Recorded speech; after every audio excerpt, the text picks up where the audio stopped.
Breaking news.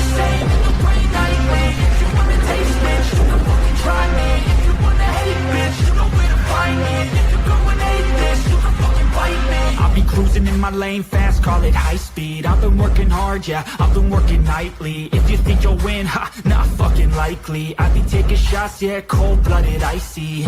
Watching numbers grow is what I call sightseeing. In the front row, run it up when they hype me. The following grows, they know how to ignite me. Call me CEO, I've been running shit right, see. And I ain't playing games, I create my own lane, making pleasure. Hello there, guys. Welcome back.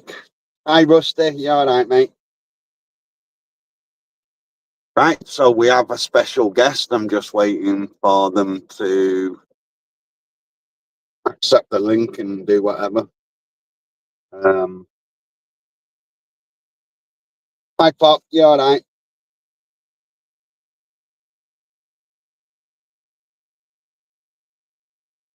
Hi, Nemetos. You all right, mate?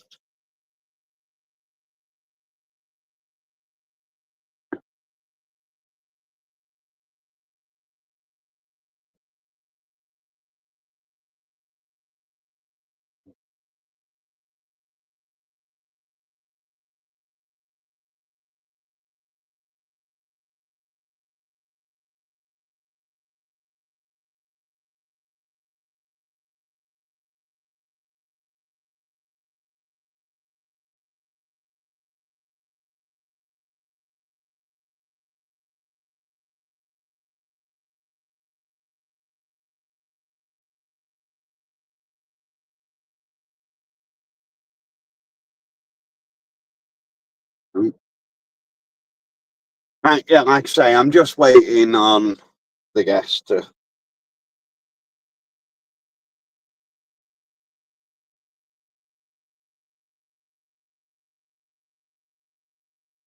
Well, I can't say who it is, but put your answers on pen to paper and send it in by email.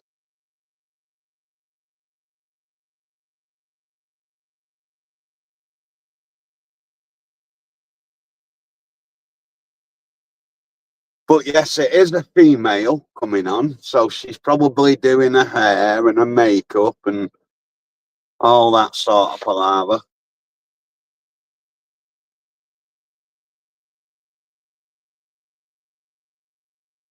Whilst we're waiting, we hit the 55 subs today. Well, tonight it was. So that's another milestone I've got to.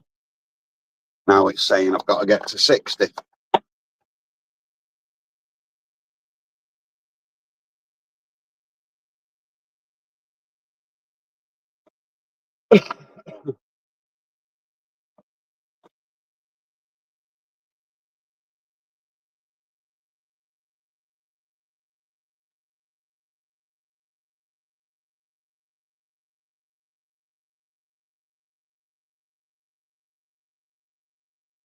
To be fair though, I'm not really bothered about the subs. It's all about the viewers that come in each week or each time, watch the videos, comment on the videos. The subscribers is just like a little bonus, isn't it?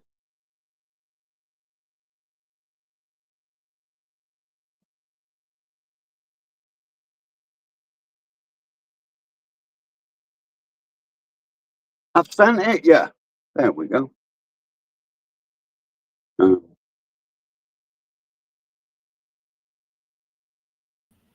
That's a stage, and here we go.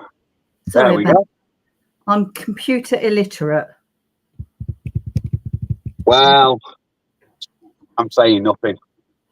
Well, that'll make a nice change. Yes, won't it? Right, so before we start, do you want to introduce yourself and let everybody know who you are and what your channel is? And Okie dokie. For those that don't know me, I'm Penny. You all call me Penn. My channel is In the Kitchen with Penn. I cook, I do different recipes, we try different things, we do shopping hauls, and of a Thursday, my husband Steve does reviews. If somebody wants to see something in particular, we'll try and get hold of it and do it, or cook it. I mean, obviously, I'm talking food, you know, nothing a bit naughty. But yeah, that's us, or me. Have you done the Pepper X yet? No, I won't do it because of having the throat cancer. I can't handle heat. Oh. So it's rather difficult. So What about Steve? Can he do it? Not with his heart issues. Oh. No, you see, he can't. He can take a certain amount of heat, but something like that could be a bit dodgy. It's not hot though. Yeah, but you say everything's not hot. But it's not. No. Right, Maybe. so how many subscribers have you got? Nearly 8,000, I think. Hang on, I'll let you know. I really haven't got a clue because, like you were just saying, it's not all about the subscribers, is it? No, it's not. No, it's about the views and the comment. Well, I think it is. Yeah. 7,893. Steve's just checked. Nice. So, Nice. But that's taken a while. It's taken a while, you know. It's not something that happens overnight unless you're willing to buy the views, which obviously people do. I'd rather not. No, I'd rather it build up naturally and yeah. And you'll reach your audience that way. Otherwise, you could buy these views and it'll, you know, these subs, and it will say you've got 30,000 subs, but you'll still get the same 20 or 30 people commenting on every one. So, you know, build it up nicely. That's the only way I would buy the subscribers is if it was like TikTok and you need 1,000 to go live. Yeah. Then I would buy the 1,000 just so I could go live and then build it up from there. I do have a TikTok, but I don't really understand it, if I'm honest. You know, I'm not going to stand there and do dances. No, I don't like TikTok. I can't be arsed with it. No, I mean, I stick to the Facebook group, and Instagram, and yeah, that does me. So I've only got this. I've only got YouTube. I don't do Instagram. I don't understand it. I can't be arsed with Facebook and all that. Well, I've started out on Facebook 5 years ago, and just built that up, and that's got 3,500 members on that page. And it's nice because there you really get to know them, and you think you sort of like make friends with them, and you worry about them, you care about them, just as you do on a smaller channel. But with the Facebook group, because we communicate every day virtually, yeah, you know, you do think they're real. They are real. They are real friends. Don't think that friends in your computer aren't real friends, because let me tell you, they're better than some of the ones you may have known all your life. Yeah, exactly. The amount of people, right, and it might sound soft and topic, but the amount of people that come in here regular compared to me real friends. But I've not got one. Well, tell a lie. I've got one friend that comes in here. Which is obviously Paul. Yeah. But any of the others, they don't. No. People that you don't even know come in regular. They care about they care about you. You care about them. Say if Nematos is the first one there on the side there. If they were missing from 2 or 3 lives or streams, you'd go, I wonder what's up with them. Is everything all right? So you'd find a way of communicating with them and saying, is everything okay? Because you care. And hopefully they'd do the same back, and I'm sure they would. Yeah, but I mean, me, I'm one of them. You come in. If you don't, real life's took over. I don't expect people to be here every time, all the time. No, not all the time. It can't be done. No, well, you So know. if someone was missing for 1 or 2 weeks, I'd think they're on holiday, Yeah. because not everybody advertises that they're going on holiday, because you never know Who's listening? who's watching. You know what I mean? No. Because everybody gets ghosts, don't they? Yeah. Watching. So Yeah. I would automatically think, well, maybe they're on holiday, or they're just. But after a certain amount of time, you'll go, oh, because I get on the Facebook page, I get people message me and say, Penn, haven't seen so and so for a few weeks. Are they okay? So then I will go and I will I'll message them and say, look, someone say, well, the group have been asking about you. Is everything okay? And often it is the case that things have got on top of them and they've taken a break, but they really appreciate you asking. Right, okay. Nematos has just joined your Facebook, Penn. Oh, right. Thank you very much. You'll have to put up with a load of rubbish from me. I do apologise. Every day I post.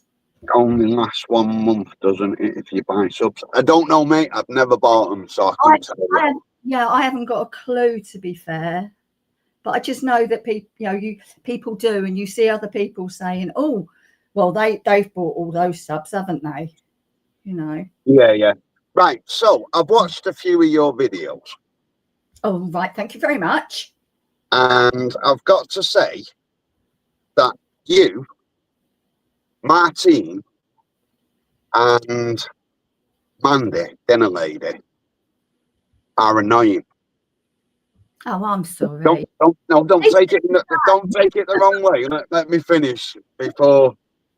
What I mean by you're annoying, you make it look so easy. But then you got me and Paul that are trying to cook and make it look easy, and we make it look like it's a disaster. Yeah, but you cook in a little kitchen, and 2 of you in a little kitchen is a disaster. I hate it in my little kitchen if Steve comes and helps, because I get really stressed and angry. But you make it look dead easy, and like it's dead easy, and you shouldn't struggle being able to do this and that. And but how long have you been cooking? The 3 cooking? of you make it look so easy, and it's like, right, okay. I've been cooking since I was a kid, so we're talking 50 years. So, you know, we've got its experience. The more you do, the easier it becomes. Well, I get that, but it's, I mean, I've been cooking quite a few years, but not proper cooking. What I tend to do is I think of the camera as I'm just talking to you, for instance. I'm talking to anybody, and right, this is what I'm doing. I'm making this, that, or the other. Sometimes I'll have all the ingredients out ready. Other times I forget. And do you know what? People don't forget the ump if you forget. Really? Yeah. Why don't you have to stuff all together? It's really annoying. Oh, I'm sorry. I'm only human. Yeah, exactly. Like, they've never made a mistake. Well, obviously not. Obviously not. Like you're doing with that. But yeah, you do. You can't always have everything on that side, because something just slips your head, doesn't it? And you're like, and see, you're cooking it, and then you go, oh shit, I need salt, or I need flour, or whatever. You know. Yeah, you do. It's all there in your head. Yeah, you think it's all there, and then you go, oh, bugger. Yeah. And it's like people telling you, get it all right, get a grip. Yeah, honestly, I kid you not, they do. And I'm like, okay, fine. And the other one is, if we do a review, and like last week before, Steve did something that we got from Farm Foods, And again, it was, well, I haven't got a farm foods. Well, sorry, but that's What's not. he fucking do for you? I have. Yeah. Well, I mean, if you see Steve's reaction in the next video, he's like, well, I'm sorry you haven't got one, but it's not my fault. No, it's not. Don't do things from there because I haven't got one. Oh, well. So do something that's similar. Yeah. I mean, unless it's an actual farm food product, then you can generally get them anywhere. Like he did the Holland's steak bakes, and we bought them in farm foods because farm foods is literally next door. But you can get the Holland's pies in most supermarkets. Yeah, and you can get the steak bakes from Iceland's and stuff anyway. Yeah. So it's like, oh god. But even if it's a farm foods own product, whatever that product is, somewhere else will do similar. Yeah, absolutely. So, if you're buying farm foods own sausages, go and buy Asda's own. It's the same fucking product. It's a sausage. Yeah. All you're doing is saying this is how we cook it and this is what we add. This is where we get it from and this is how I do it. Yeah. I mean, you've obviously, if you've seen my videos, you notice that I don't have an oven. Mm-hmm. I purely cook using my air fryers, my pressure cooker and my dual induction hob. Although I know you haven't got a microwave, but I'm doing a little series on microwave cooking. Yeah. Full on meals that you can cook in a microwave. And that's quite fun. Just going, well, I wonder if that would work. Not sure. See, I don't have a microwave. No. But I wouldn't sit here and say, you don't do that series. I haven't got a microwave. How dare you? Because I've got an oven. I can use an oven. And what I can't use in the oven, I've got an air fryer. So I can do it in the air fryer. Just because I haven't got a microwave doesn't mean to say I can't do them meals. No, exactly. You find a way to do it some other way. But the one that I did this week that was the premiere was the butternut squash risotto in the microwave. That's right, yes. And I've got I'm going to say I've got risotto recipes, cooked on the hob on the channel. So just follow that, but use butternut squash. It's not difficult, is it? No, not at all. Oh well, some people expect what they're doing. So if they're doing it in the air fryer, you should do it in the air fryer because they don't know how to do it unless you've told them how to do it. Yeah. But Ian's asked, what's stressful about cooking a pizza, lol? I mean, I don't think it was the pizza that was stressful. It was the garlic bread, wasn't it? Did the butter from the garlic bread spill all over Paul's oven? No, it was the cheese. As it was melting, it went all over and went into the little tray at the bottom. I couldn't believe the smoke this afternoon. I know, and I got the blame for it, even though I wasn't there. Well, apparently it was your fault, so what can we say? You did it last night. You didn't clean up properly when you were washing up, did you? Who, me? I didn't fucking wash up. Not my house. Do you know what? I go to my girls' houses and I wash up. I'm terrible. What, your daughters? Yeah, I'll wash up. I make my own tea. If they're getting the dinner ready, I tend to go, that's all right, I'll do that for you. I'm my own worst enemy. Really? Yeah, really. I've got a bunch of pots here. Do you want me to come and pick it up? Might not be worth it. They were in petrol, to be honest. Would it? I mean, we're a long way away. Oh, I'll wash them then. Yeah, sorry about that. That's all right. Or could I bring them to you and then do a little tour around where you are and make it fun, and then come back and pick the pots up and come home? You could do that. Could be a good idea. Yeah, could do that. Hey, up, Simo, you all right? Sorry. No. So after watching Paul eat those wings, what did you have for dinner today? But I've not eaten yet. I had sausage butties for my dinner, or my lunch. Oh yeah, you're up north. It's dinner and tea, and I'm lunch and dinner. So yeah, I've not had my tea yet. I'm still full from the sausage sandwiches. So what you thinking? Something in the freezer, quick and easy. I might do some chicken burgers and put the chips with it and the pepper X sauce out of the chicken wings. I didn't enjoy the wings. Did you not? No, What was wrong with them? it's nasty. I thought they was nasty. Were they sinewy and just not a lot of meat? Because that can often be the way with things like that.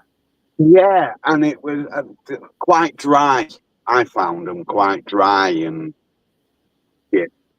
Oh. yeah, cooked them for the right length of time and what have you. Mm. So I might just bin the chicken wings. I'll give them the kids. Yeah, and you had the sauce on your all. chicken. Okay, sounds good. Sounds good. So how old's your young lad that we saw this afternoon? He's 12. Oh, bless him. He's 12 in age, Yeah. but he's not 12 in the head. He is special needs. Okay. Is he actually at a special needs school? Yes, he is, yeah. Good. Good. I can't tell you how pleased I am to hear that, because so many children are struggling on in mainstream school, and it's so unfair. No, he couldn't manage in mainstream. He's virtually non-verbal. All he can say is yes, no, dear, because of Paul. Dada, daddy. I think that's about it. So about 5-6 words. Oh, that's very difficult, isn't it? So Yeah. So yeah, he's at the best place then. I mean, one of our grandchildren, he had to go to a special needs school, and now he's at college. He's 18 tomorrow, actually. And getting him into the special needs school was the best thing that could have happened with him. He would have struggled so much in mainstream school. yeah. Hang on a minute. Why am I mad, Simo? No, Halloween. I don't open my door at Halloween. I can't be asked with all these kids knocking on trick or treat.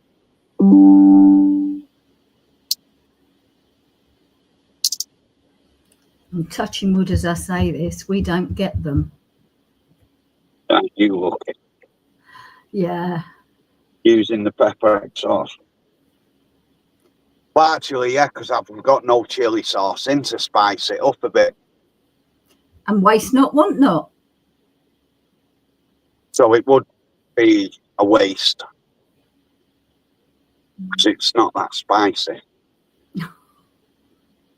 So what is the hottest curry or hottest hot sauce that you've ever had? I get a curry from Sagar Balti. Mm-hmm. Been using them a few years now. And they do me a extra hot fowl. Like I say, it took a few years. I went in first of all and I ordered the fowl and I had it, went back and said it was shit. Wasn't hot enough, so they added a bit more stuff. Oops, said the frog, excuse me. I went back and I said, yeah, that was shit, still not hot enough. It took about 8-9 months for them to get it hot. So I went back and I said, it's nice, but it's shit because it's not hot enough. And he goes, that's as hot as I can do it for your health. If you get any hotter, it can kill you. So I'm like, right, okay. Oh my God. And they make that especially for you? Yes. They pimp yours up. How good is that? It's great. But like I say, it's took about 2 years. I've been going there now. Because we went in to do a review on it from Takeaway Boys. Yeah. And then from there, I've just been going in and got it hotter and hotter and hotter each time. Oh God. But now they won't do it any hotter because of your health. Right. Okay. So they're saying we did it any hotter, it is dangerous. Which Yeah. is so. Have you had anything from anywhere else that comes anywhere? Oh, Joseph just called anywhere near to that. No. Even that Pepper X is not as hot as the file that I get from them. Crikey. So what about hot sauces in general? You know, hot sauces that you buy off the shelf. Which would be your go-to, or isn't there one? When I go for it, if it's there, it's the Scotch bonnet one. Mm-hmm. If it's not there, then it's just anything that's there. Just to give a little bit of a spice flavour. Right. See, I can just about handle sriracha, but anything hotter than that, I can't. Right, It's okay. no. But you know, when you've had radiotherapy and it's literally burnt everything. Mm. So even sometimes tomatoes feel too acidic and burny. Really? Yeah. Hey, it's all See, right. I think that'd kill me, that. Not being able to have my spices. Because like the Scotch bonnet sauce, I'll put that into a jug and then make a pesto gravy with it to spice me meal up. And what about your other half? Does she like hot food? No, if I do anything like that, she won't eat it. No, I think I can understand why. Because that sounds a bit. Oh, all right. Okay. Paul's not having any more spice shit, apparently. I bet that changes. I bet you'll buy something else to cook that's a bit spicy. Wouldn't you? Oh, yes. Yeah. When it's my turn to cook and I've got to buy shit, he's got no choice in the matter then, has he? Oh, he did look like he was suffering with those wings earlier, though. I did feel sorry for you, Paul. Did you eat? No, but you're just an evil bugger. So you've even got the laugh.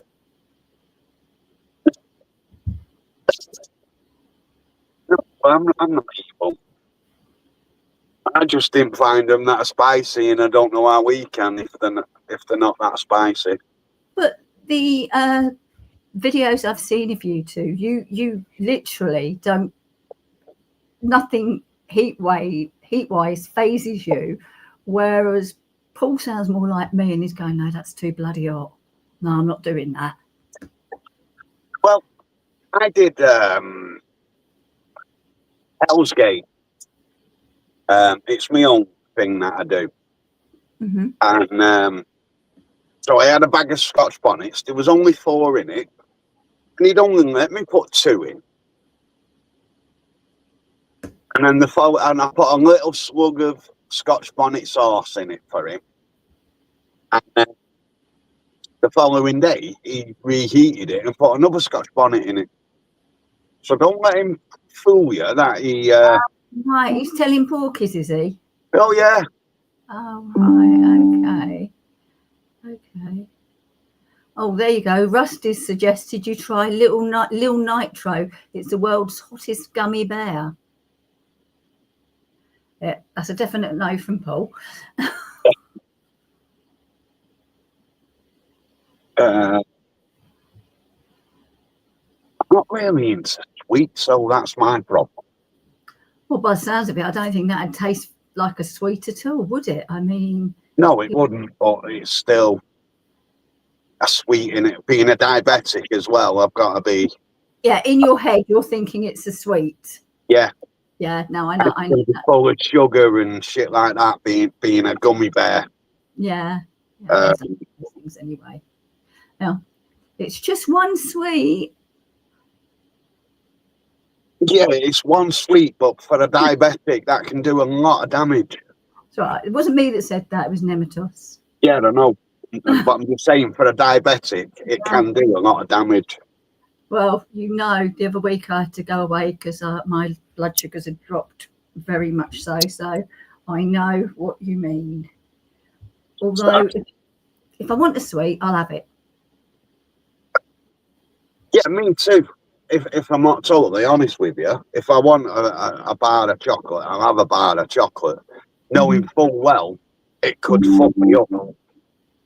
But I'm lucky up to now. I've never really had an IPO where No, you don't. You don't want to have one. Let me tell you. Let me tell you. no, I really don't. I've seen me mum, my brother have them. But they was type 1 diabetics. I'm type 2. So, how long have you been a diabetic? In 2016, 17. Oh, right. Well, 8 to 10 years then. So, you know, you're obviously handling it well. If you're still just on metformin or Sutako, whatever you're on. I'm on metformin and glycoside. Yeah. That's it. But I don't check my bloods like I should. No. But pricking your finger bloody hurts. It does. I don't care what people say. You prick it often enough and you're like, that just hurts. That's why this is so much easier. What's that? It's a glucose monitor. You put it on, it lasts 2 weeks, and then I get my phone and I can just see immediately when I get into the app what my blood sugars are at. Oh. So no more finger pricks. So much easier. And I've got a friend who's a diabetic nurse, and apparently these are type 2 diabetics are supposed to have these by now, or they're being rolled out anyway. All right. So, I mean, to be fair, I've been a diabetic, like I say, about 8-9 years, and I've pricked my finger twice.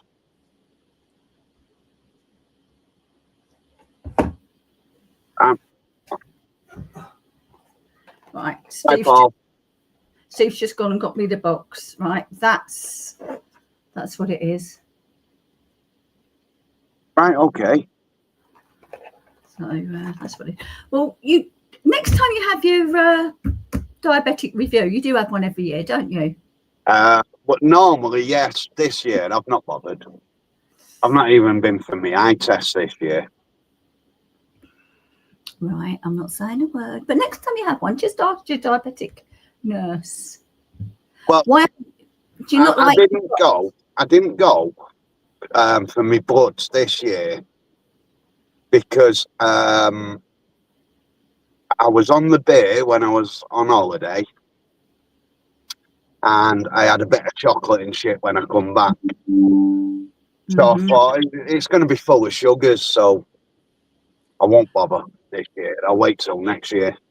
I'm always due in January and June. June is fine, not an issue. January I hate because you've had Christmas and you will have had a few naughty things, but touch wood, they're doing okay. But you say, why can't you move it? You're evil. So I only have it once a year. It's because of the type of diabetes I have. Right, okay. Right. Yeah, I have it once a year, and I'm supposed to have the eye test once a year. Yeah. But throwing that stuff in your eyes doesn't half stink. It does, doesn't it? It really does sting. And you're like, oh, fuck. And they always go, oh, I'm sorry. And I think, if you're that sorry, you wouldn't do it. Exactly. But They always say to me, are you driving? And I'm like, no, I'm not driving. Right, well, we can go ahead with it then and have my eyes tested, and then I go and get back in my car and I drive home. yeah, that sounds a bit like Steve. He does that. We did catch the bus a couple of times, but, you know, there's no, don't like doing the bus. No, I won't do the bus. I won't do a bus. I won't do a tram. I won't do public transport. So I'd rather drive, and it blurs your vision slightly. It's not like you can't see. No. It's just get a bit.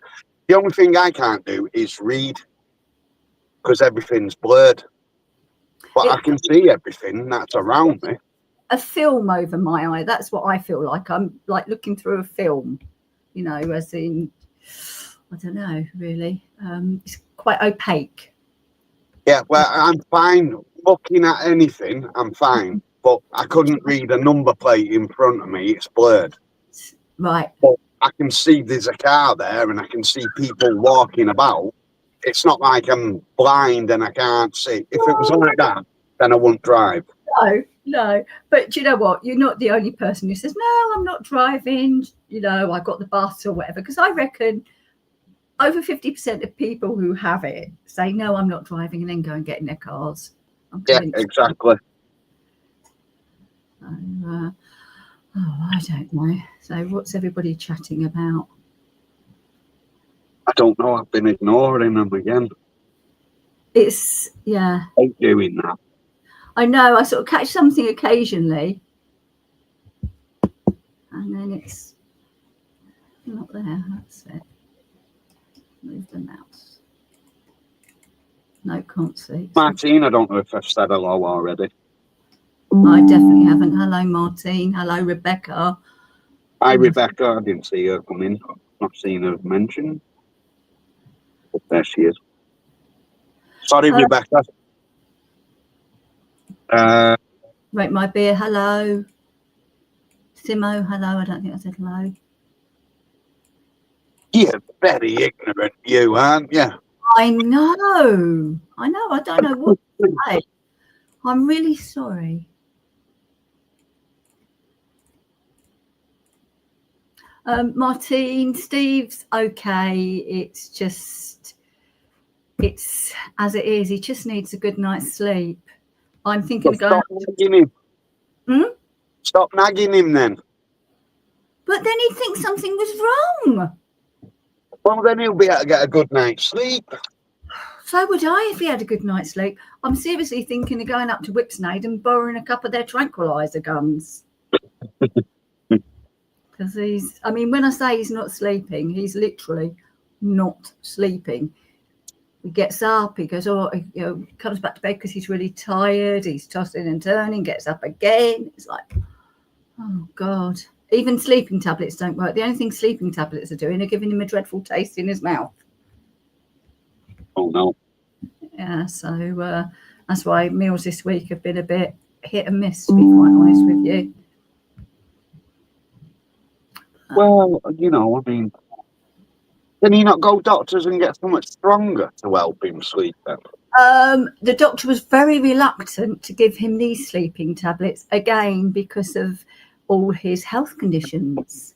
So we can never buy over the counter. Somebody's suggested melatonin. Can't have that because it interacts with his kidneys, and he has chronic kidney disease as well. Somebody else suggested something else today and looked that up, and again that has an effect on the kidneys. So it's a catch-22. He's got bloods this week just to check that there's nothing else going on. Not that he needs anything else going on, to be quite honest with you. Do you know, if we didn't go to the doctors, we wouldn't go out, I tell you. Right. Yeah, I wish I was like that. No, you don't. I mean, this week he's got bloods and he's got an echo, and we have to travel to Harefield Hospital for that. What about putting lavender on his pillow, Martin said? Yeah, I've got some lavender oil. I might try that, but he'll probably just go, oh, it stinks. Yeah, Rusty is Zopiclone, and it's a bitter taste he has in his mouth. So, yeah, and it lasts all day. So when I was given them, they didn't help me. They helped me for one night when I was first given them, but then after that, no help at all. What's that? Is that a painkiller? No, Zopiclone is a sleeping tablet. Right, okay. So, you know, you're thinking, they give you those and you think, well, it's a sleeping tablet. It's, you know, it should work, but no, sadly. I mean, I'd love to do something, you know, natural, but because, you know, all the meds that he's on, you've just got to, does that interact with that? Can that affect this part of him or that part of him? Because it's not just his heart, it's his kidneys. He's got thyroid issues. You know, I mean, he's falling apart. But he's still here. So that's a good thing. Isn't it? I wouldn't know what to suggest for sleeping. No. You should tire him out a bit. I'm not doing that. Why? Tire him out? No. He's tired enough as it is. Well, he's not. He can't sleep. No. I mean, he's sitting there now with his headphones on playing a game. And no, I mean, the thing is, he's always tired anyway, right? Because of the heart condition, he's always tired. So if I was to say, come on, we'll go for a walk, he can't walk very far before he's absolutely I didn't mean that kind of tiring him out.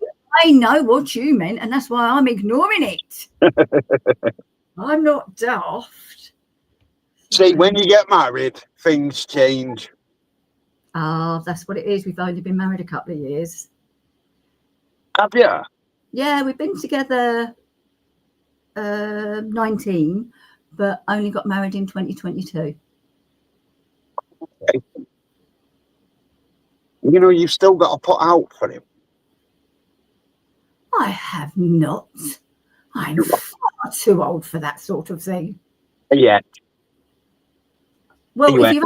if you're only as old as the man you feel, well, he's older than me, so that's no good, is it? Well, no, but don't think of it like that then. But no, you've still got to put out for him and tire him out so he can get a good night's sleep. Okay, I'll tell you what, I'll let you know tomorrow how that goes. Oh, I know. No, whether he sleeps or not. Oh, right. Oh, my goodness. I'm going to say, bloody hell. No. What are you going to do? Video it and send it, mate? Oh, God. Unreal. He is, isn't he, Simo? Definitely. Oh, my. Trying to get an husband a bit, that's all. Sorry, I didn't hear that. I said I got called on somewhere else. I said I'm trying to get your husband a bit, that's all. Well, that's, you know, fair enough. Fair enough. So how's the weather up there now? Dark. Seems to have stopped raining for now. Well, that's something. I mean, we certainly pulled this morning. We had beautiful sunshine. I went out and nearly got blown away. That wind was awful.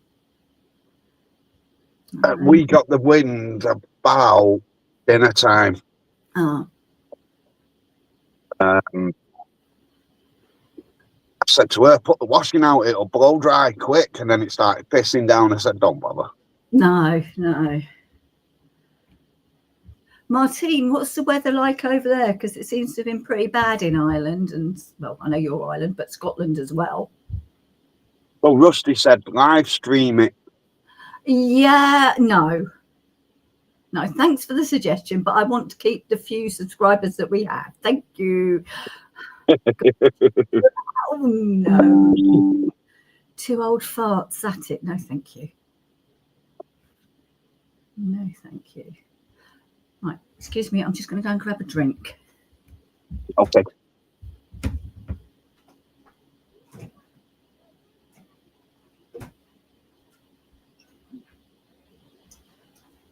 So she asks you a question, Martine, and then disappears.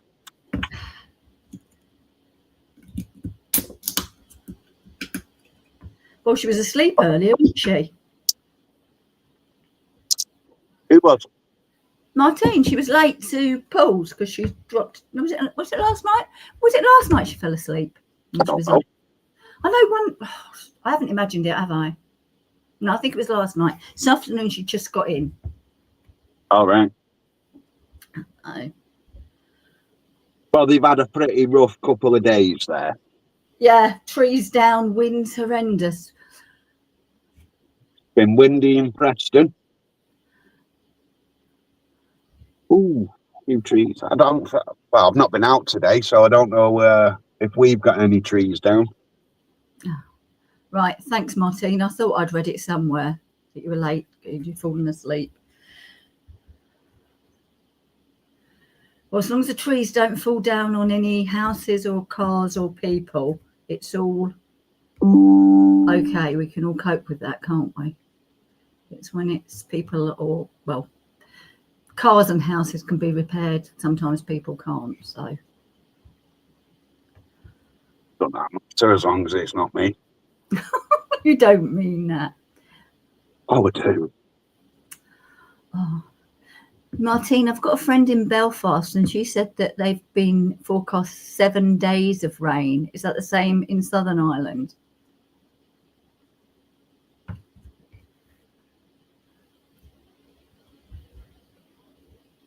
Electric down for thousands. I wish my electric was down for thousands. Yeah, don't even. Oh, it went up on the 1st as well, didn't it? Yeah. God, frightening. I don't know how anybody's supposed to manage. But let's not get grumpy. Yeah, four. Or what? 4 days of rain, I'm assuming. Oh. I'm assuming, but I don't know. I never look at that because it never tells the truth, does it? No. Yeah, but you don't need to look at it. When the weather's bad, just look on Facebook. Everybody will tell you it's snowing or it's raining or it's windy. Well, I know that, but I can just look out of my own window and see it's raining. Exactly. That's what I'm just saying. We haven't got windows. We can't see ourselves. Facebook shit, anyway. So what have you eaten today? I made a minced beef hot pot for dinner, and I had that with green things, but not trees. I had Savoy cabbage and peas, Not trees. but not trees. I did nearly cook some tender stem broccoli, and I thought, no, I'll have that tomorrow. I spoil a decent meal. But is it? I mean, what vegetable do you like? There's hardly any, are there? No, not really. To be fair, right, I'll eat vegetables in like corned beef hash. Mm-hmm. And then on my Christmas dinner, I have to have a bit of veg. So a bit of carrot and swede.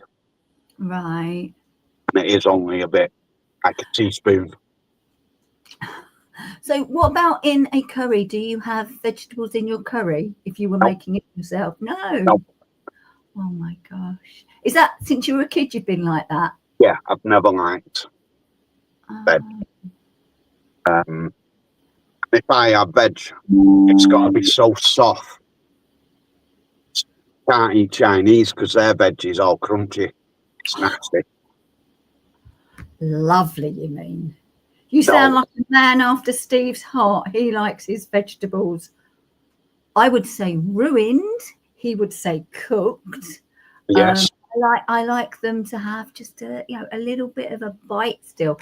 And Chinese veg, yeah, love. So you like your veg raw? I love raw veg, but yeah, I like it raw and cooked correctly. But it's not cooked correctly if it's got a crunch. It's raw. It's cooked. Veg is supposed to be soft. No.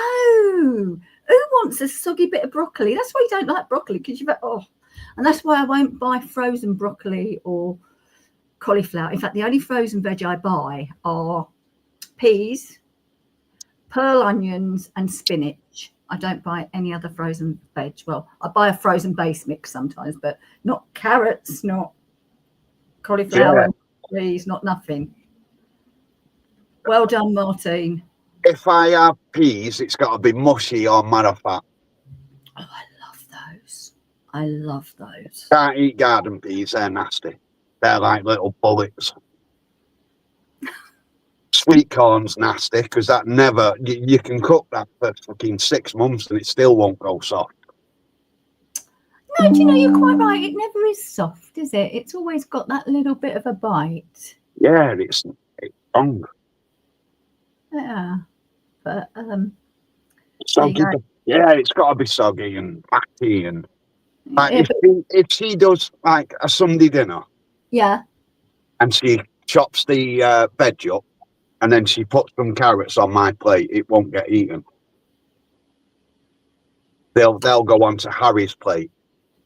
If she mashes them Yeah. and she puts a little teaspoon on, I'll eat them because they're mashed. Right. Well, I was just going to say, does she, you know, like you used to with children when they didn't eat their veg, did she sort of like hide them in things, you know, like putting swede in the mashed potato and grating carrot into minced dishes and things like that? No, she won't do out like that. She'll put it so I can see it. So, because I'll eat my veg first, get the shit out of the way, and then I can enjoy the rest of the meal. Fair enough. Fair enough. And it's also showing the kids that I'll eat veg. Yeah, yeah. I mean, that's my biggest beef with my grown-up children is because they don't like it. They'll say to the kids, "Oh no, that's horrible," and I'll go, "Do not say that to them. Just put it on their plate. Just put it, you know, and encourage them to try it." Yeah, yeah. You know, you've got to. Otherwise they just won't eat it. I used to hate parsnips. Right up until I was in my 50s, I hated parsnips. But Christmas, Parsnips, that's the white carrots, isn't it? yeah. Yeah. But I'd always put them on the kids' plate. Just because I didn't like them, I wasn't going to put my dislikes onto them. I wanted them to try it. I never could get them to eat liver, though. It's nasty. It's good for you. Oh. Liver, mashed potatoes, nice dark green cabbage, bit of peas pudding sometimes, and loads of onion gravy and crispy bacon. Hi, Truth, you're all right, mate? Proper carrots are actually purple. Well, they're not. They're orange. Carrots were originally purple. You see the packs of heritage carrots that you can get now, and you get purple and you get white and you get the... No, white carrots are parsnips. No, you can get white carrots. Can you? Yeah. But I knew, yeah, you can get white carrots. I thought she was pulling me pisser when she said that a few weeks ago. No, orange, white and purple carrots. I've never seen a purple carrot. I've seen orange ones and I've seen the white ones that are not carrots. Even though she told me they are carrots and I don't want them, they're not carrots.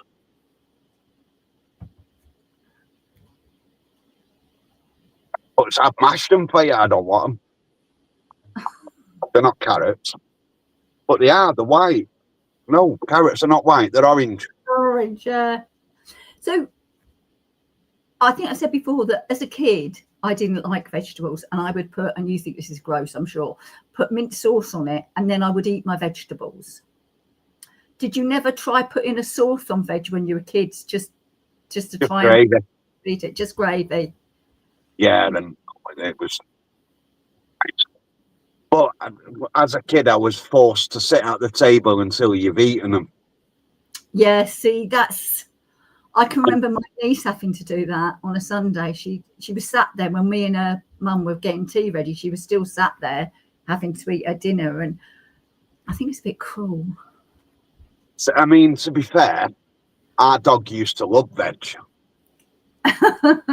Because, you know, everyone's eaten and they've got up and they've gone in the living room and they're watching the telly and what have you, and you're sat there with the dog. So you'd feed the dog and then you'd go in the living room and say, right, that veg was nice. And yeah. Trouble is, if you said it was nice, you'd get more of it the next week. Well, yes, but you have to say you'd eaten it. Yeah. Not the dog had ate it. Oh God, no. Truth, you used to hide your veg in as potted plants. I bet your parents loved you. Oh my God. I think I would have marmalised my children if they did that. Absolutely marmalise them.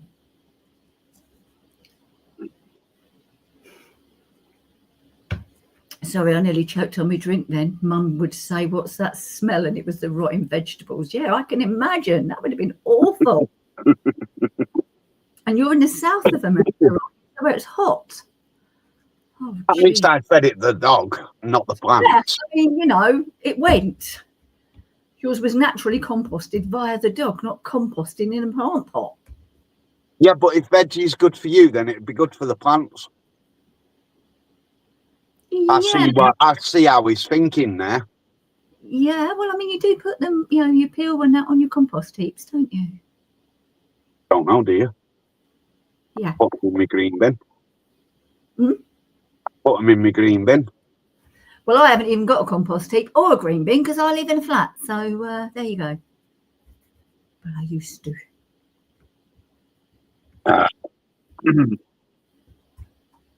Yeah, we got a green bin. I ain't got a compost heap. Are you not a gardener? No, my fuck. I got false grass, so I didn't have to cut the grass. Well, that's not such a bad idea. Our kids up in Scotland, they've put false turf in their back garden as well. And it's much more hardy for the kids when they play football, that's for sure. I asked about the kids. I was more bothered about me having to cut the grass. Do you know what? You keep saying I'm not asked about the kids and below the kids and what have you. You don't mean it. You love them dearly. Yeah, of course I do. Of course I love them. But what I mean is I'm not asked about the false grass being better for them. I'm thinking of me having to push a mower cutting grass every 2 weeks because it's grown. But you now I don't have to. You can get these robot ones nowadays, can't you? Like the vacuum cleaners. I don't need to. I've got false grass. No, I know, but if you didn't, you could get one of those. Well, yeah, but where would I put it then for Harry not to be messing with it? Ah, well, there's a point, yeah. In a locked shed, or would he find his way in? Yeah, he's a little shit. He's broke the window on my shed. Trying to get in it or accidentally?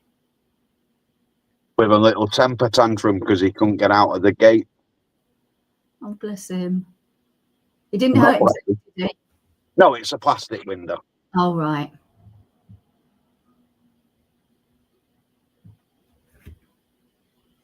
But that's a lot of that must be frustration because he can't say what he wants. Yes. Yeah, I mean, that's... I feel... Yeah, because I when I'm trying to think of what I've got to say, but I can't get it out, I get frustrated. So for him not to be able to say anything must be so annoying. Yeah. Yeah, a lot, but mostly planting flowers in the late fall or in spring. I have to do them with flowers. Do you never buy your missus flowers? I bought I snapped her head off one day for nothing. Mm-hmm. And I went and I bought her some flowers to say I was sorry. And she bitched and moaned about it because I never buy her anything like that. So what have I done? So I just put them in the bin and said, fuck you. Try to be nice for a change. Oh my gosh. Oh dear. No, he's not autistic. It's something to do with his brain. I can't remember the exact diagnosis of it. From Dad, I am, really. But no, he's not autistic. He's not Downs, but out like that. But she's not in, so I can't go and ask her what it is.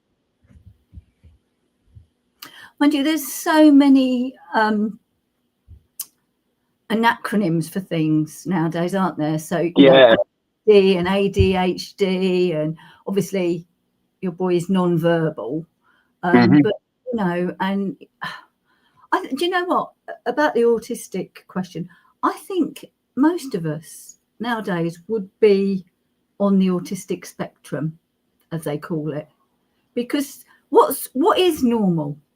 Me. Are you sure? Yes. Are you sure you're sure?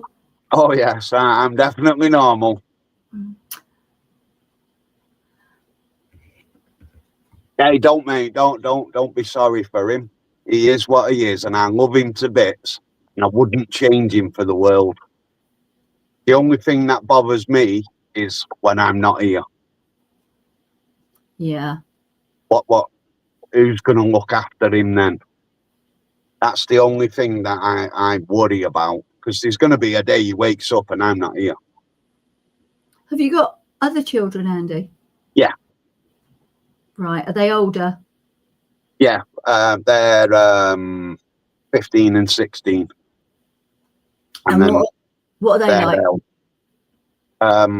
Little brats. Horrible, nasty teenagers. Did they become like Perry from Kevin and Perry, like Kevin overnight? Yeah. Remember that? Oh. They was fine in primary school. They was fine. They was great kids and everything. And then they went to high school, and all the attitudes and all that started. And now they just run the mouth and think they can talk to you like you're a piece of shit. Hopefully, they will grow out of it. Yeah, to be fair, I mean, the daughter, she doesn't go out much. But my son, he's out all the time, and I think it's who you're hanging around with. That has a huge effect, yeah. It really does. And like I say, my daughter now, she doesn't go out much now. She used to when she was having all the arrogance and the attitude. Now she don't go out, she's calming down. But she is 16 now, and she's left school and she's in college. So that could have something to do with it as well. What's she doing in college? Maths and English and hospitality. Oh, right. Good. That's a good industry to get into, because robots can't take over that. You still need people to cook. Well, they could serve, but you still need that human face, don't you? So that's a good one to get into, I think. So it's quite funny. Some of my grandchildren are older than your children. Right. Okay. Ruth, I've got to say it how it is. I don't believe in not being yourself, mate. I'd rather people not think that I'm false when I'm on here. No. There's no point, because you get found out. Speak properly.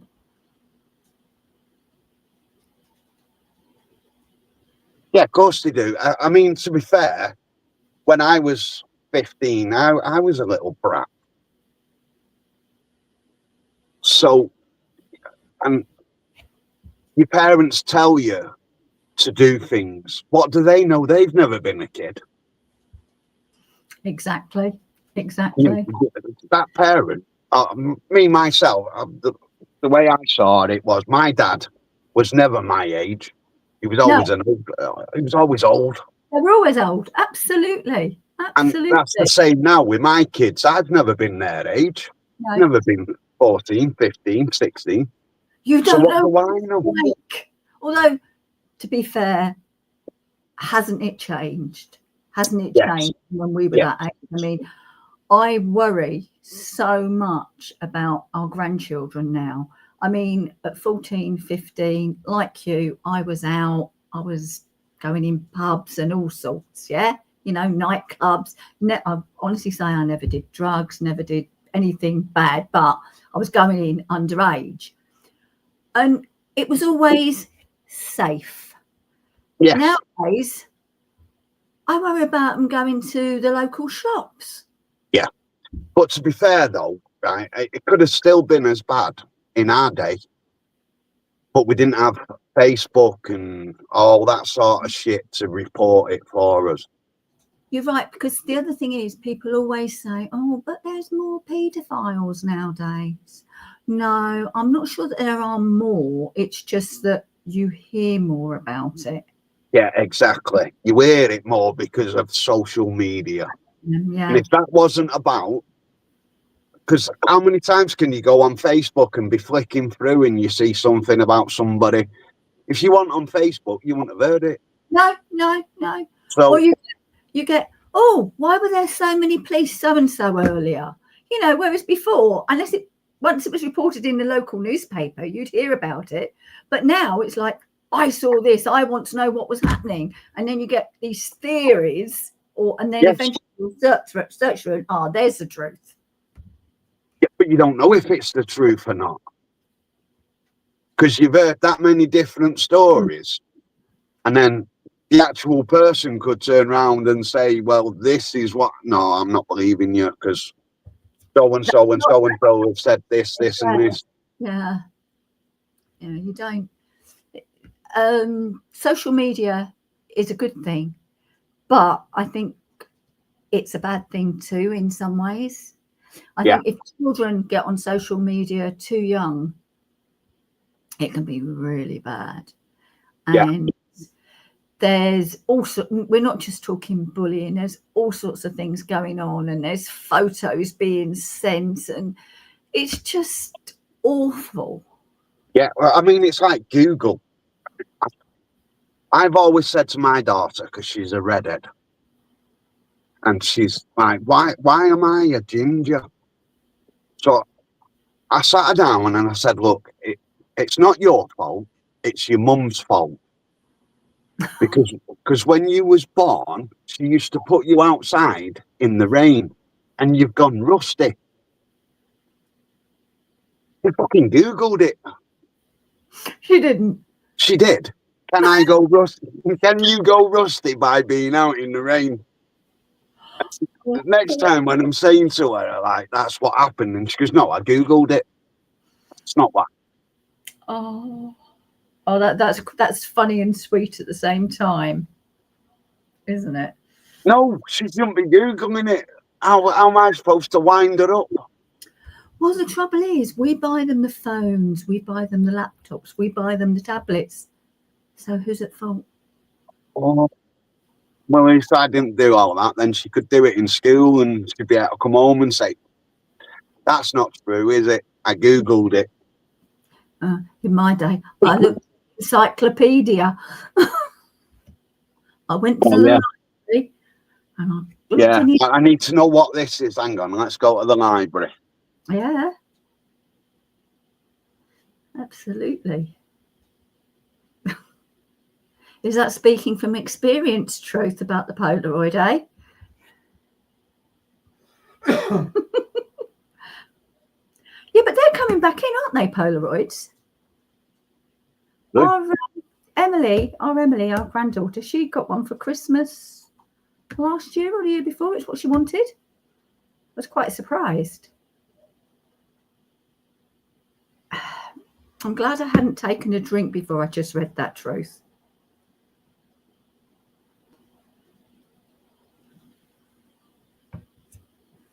Have you read that, Andy? About the oral sex? Yeah. Yeah. I was literally about to take a drink. I thought, yeah, I was just sat here reading it then. oh my goodness. I remember being in school, being a little twat I was, and said to the teacher, my English teacher, I said, so sir, what is sex? And he just turned around and said, it's a soup. So I said, right, okay. And then I went home and then we went back to school and I said to him, right, I got a good hiding because of you. And he goes, why did you? I said, because I asked if I could have sex for me tea. And I got a good hiding. He said, well, you shouldn't have asked for it then, should you? I said, you said it was soup. Oh my goodness. I knew what sex was, obviously. I was being a little twat, but Yeah, I just thought, I'd thought it'd be funny being, because I tried to be the class clown in school. I didn't go to learn.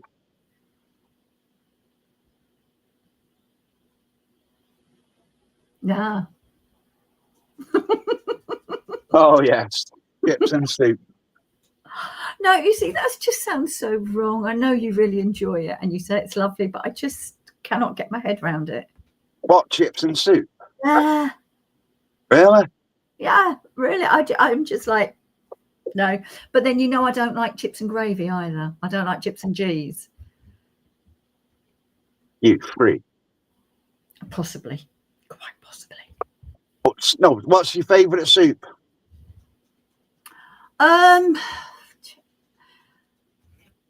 What, shop bought or homemade? Shop bar. Shop bought. I'm going to say Lidl's cream of tomato. Right, so next time you get it, do a few chips on the side and then just dunk them in and just try it. And then eventually you'll put the chips in and... Right, okay, dunking them I get, because I do sometimes make potato rosti to go with soup and I will dunk that in. So I get the dunking, right? Same shit, only it's covered, the chips. No, but they go soggy. I don't like a soggy chip. It's all right if I'm dunking and I'm going like that, that's fine. But if they're in or the soup's over them, then they're just soggy and no. Yeah, and then you get your butty and you make a chip butty with tomato soup, and when you squeeze it and your sauce runs out, and oh yes. You only need salt and vinegar on chips. Yeah, salt and vinegar with a tin of tomato soup. Oh no. If I do it and I don't like it, I'm blaming you. Chips and soup is not normal. How can it not be normal? It's not, is it, Rusty? It's not normal. It is. No. Come on, there's got to be other people that have chips and soup. Help me out here. Hang on, I'll ask Steve. Would you have chips and soup? Would you have chips and soup, as in chips and soup poured over? Don't see why not. Oh, God, he doesn't see why not. See? Yeah, well, he's not well. It's got nothing to do with it. No, he doesn't know what he's saying. He's had no sleep. Yeah, stale soup. No, that's nasty. But it would be like a gravy. It's just like a tomato gravy, tomato soup, or whatever soup. Right, do you know what? Right, I'm going to do it. And I'm going to do a video. Okay? Yeah. A proper chips and soup. Proper chips and soup. Yep, I'm going to do it. Not donkey chips. No, I'm going to put the chips and then the soup, okay? Right. Right, okay. Hi, Jamie. Right. Are you all right to hold the fort for 2 minutes? I am. Right. If anybody wants to talk to me. 2 minutes. Okie doke. Okay, chips in a potato soup, yeah. Oh, no, I don't like mushroom. Don't like mushrooms, so no. Steve just said he'd do it if it was chicken soup. So I'll do him chicken soup and I'll have tomato as suggested by Andy. Strangely enough, I have eaten a homemade mushroom soup, but I don't like mushrooms. It's weird. It's a texture thing with mushrooms for me. Yeah, Nematos, it is quite good in vol au vents. It really is. Yes, truth. My name is Penny. So, Penn.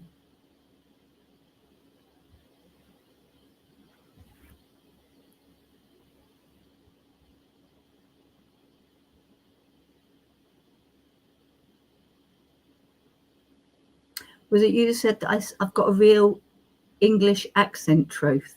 I hate my voice. I hate my accent. But I can't change it. It's where I am. I'm from Hertfordshire, one of the home counties. But I currently live in Bedfordshire. So just north of London. I do live in the beautiful English countryside, yes. live in the Chilterns. But then I think lots of the English countryside is beautiful. Luton Airport's about 15, 20 minutes away.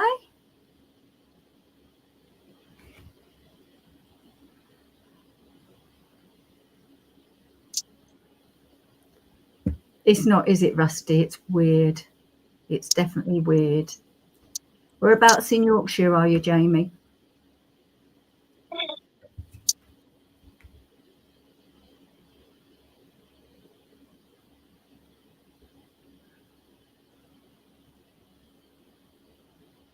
So was that a brew break, Andy?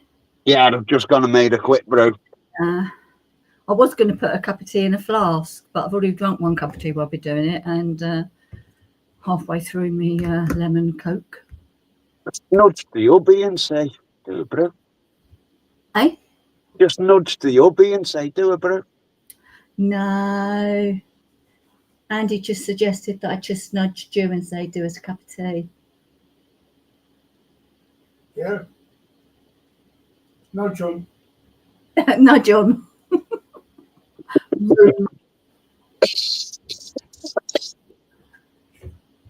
Now, if I told her no, I'd have 2 black eyes.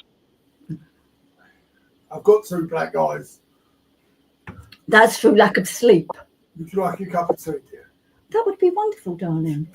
Oh, thank you. Thank you, Andy. Yeah. Thank you, Andy. Better note this one on the calendar. Cup of tea on a Saturday night. It's on a live. You've always got it. Yes. All right, well. I'll have to delete this so we can deny it. Yeah, that would be very true. He would.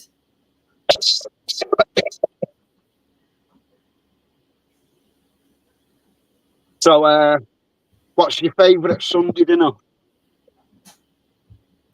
It's got to be a proper roast beef. And 8:20. Roast rib of beef, Yorkshire puddings, roast potatoes, and loads of veg. Oh, you just spoil it. I knew I would for you. But to be honest, I would rather have more veg than the meat. Oh, no. More meat than veg. To be fair, though, I'd rather have more roast potatoes. Oh, I love a roast potato. I do. Oh, nice. Crispy on the outside, soft and fluffy in the middle. Oh, perfect. Yeah. So what's your favourite Sunday lunch? Chicken Chicken. dinner. Mm-hmm. So chicken with mash, roast potato, Yorkshire pudding, and gravy. Right, see, 2 things there. Roast dinner. Down where I was brought up, you didn't have mashed potato on a roast dinner. It was roast potatoes or new potatoes, not both. Never mash on there. And Yorkshires were generally only with roast beef. No, roast Yorkshire pudding with every Sunday dinner. It's strange, isn't it? How, you know, we're the one country, but there's like, no, you don't do this and you don't, you know, that's not how we do it. In fact, I did a video last Sunday for Christmas dinner because I'm fed up with people saying, oh, Christmas dinner's such a faff, it's so hard. So I did a video complete from start to finish. And I even made Yorkshires to go on that. And I made the point of, we don't have them, but I know lots of people do. So I've made them to go on this, you know, but yeah, roast Yorkshires, just for me, are roast beef or obviously with a toad in the hole. Yeah. So But pork as well. No. Well, your sausages are pork, so. Yeah, I know, but then there's a toad in the hole, isn't it? Or a frog in a bog. Yeah, but it's still pork with. No. Not the same thing at all. Well, it is, isn't it? It's still pork. Okay, we'll agree. Same joint, different gravy. Yeah. Nemetos, sprouts are not horrid. They're delicious. No, they're not. They're nasty. Gorgeous. Sprouts need to be banned along with trees and rice pudding.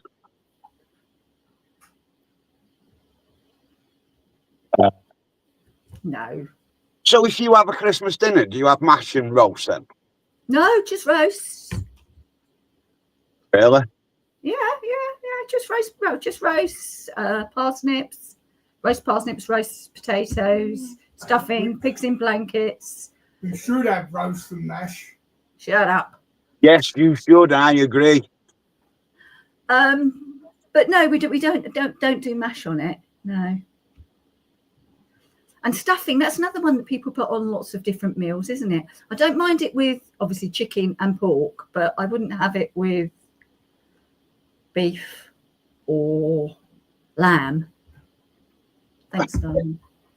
It depends what stuffing, the Paxo stuffing. Say so the sage and onion shit. Well, yeah, or even a homemade. I just don't. It's like pork or chicken or turkey, obviously.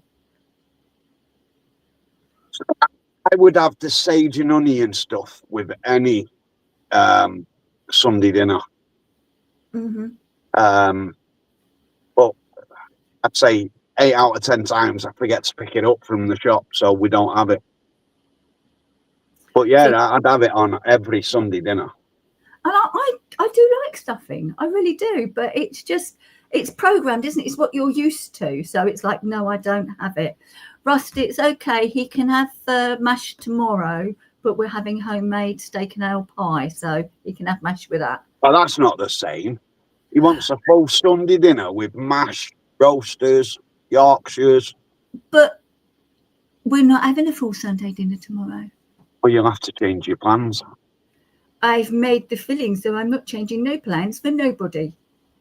But you can do that pie on Monday for him. I haven't got anything to roast, and the shops are all shut. And it's Well, they're Sunday. open tomorrow. No, I can't go to the shops on a Sunday. I'm religious. It'll be fine. No. Don't go to the shops on a Sunday. Why not? Because no. Don't do that. Why? Because I don't freaking want to. Oh, fair enough. You know, I'm getting shouted at. Right, everybody, can we have it in the comments? Should I be able to have mash with my Sunday dinner? Yes, you should.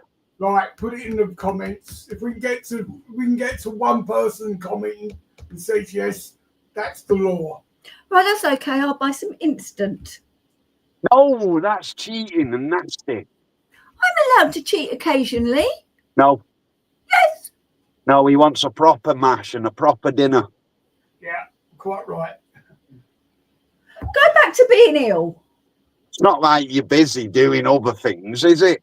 No. You're just a mere second-rate citizen, being a woman. Yep. Go on, what are you going to say? I'm putting the headphones back on. Well, it looks like everybody's agreeing and saying mash, darling. That's because they're not weird. You speak for yourself. Bloody hell, women.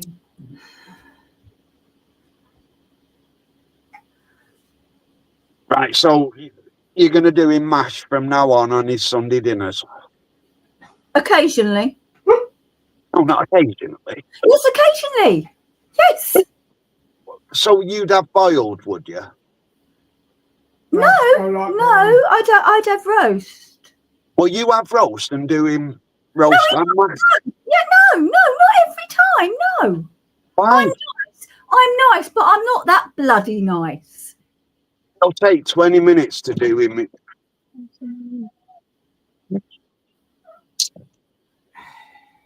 It'll take an extra, 20 minutes to do the mash. So 20 minutes before your roasters are done. Start the mash, get them on the go, and it's all done together. 5 minutes before the roasters are done, switch the kettle on, pour it over the smash, add some salt, pepper, butter, done. No, because that's just shit. He don't want that. It's just spoiled his Sunday dinner. Oh, He's waited all week for that Sunday dinner. His favourite saying is, there's always casualties in war. True. And, you know, that would be one of them. You can't have, thank you, Nim.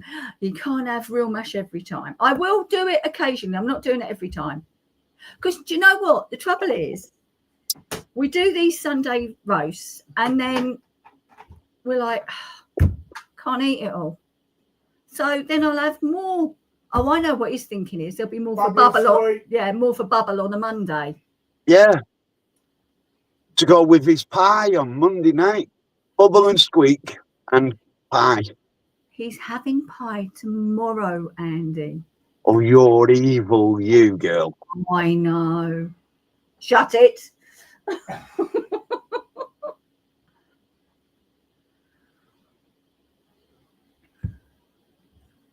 Who was it said about Bodger and Badger and mash? Once somebody did. Did fuck Bodger and Badger? Oh, it's an old TV show.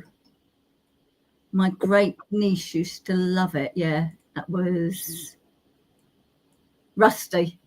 Yeah. And the badger who lived and survived on mashed potatoes. There you go. Oh. He loved his mashed potato. I mean, why a badger would suddenly love mashed potato, who knows? So Yeah, just think though, if you did him mashed potato, that could fill him up. That'd make him tired to have a full night's sleep. Can I just say I am here? Yeah, but he's trying to help you, so sure. He hasn't helped me so far. He's made me make a bloody cup of tea I didn't want. And getting Sunday roasts. That was putting you in a good box to give you the bit tonight. Do you know, you've made him go quiet for a second. For a second.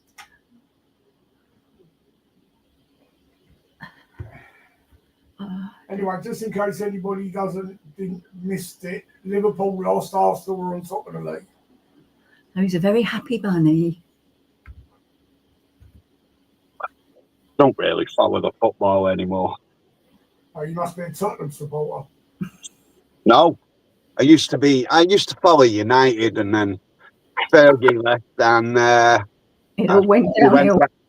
They went downhill, and I thought, you know what, can't be asked. But Sky Sports was getting ridiculously expensive. Yeah.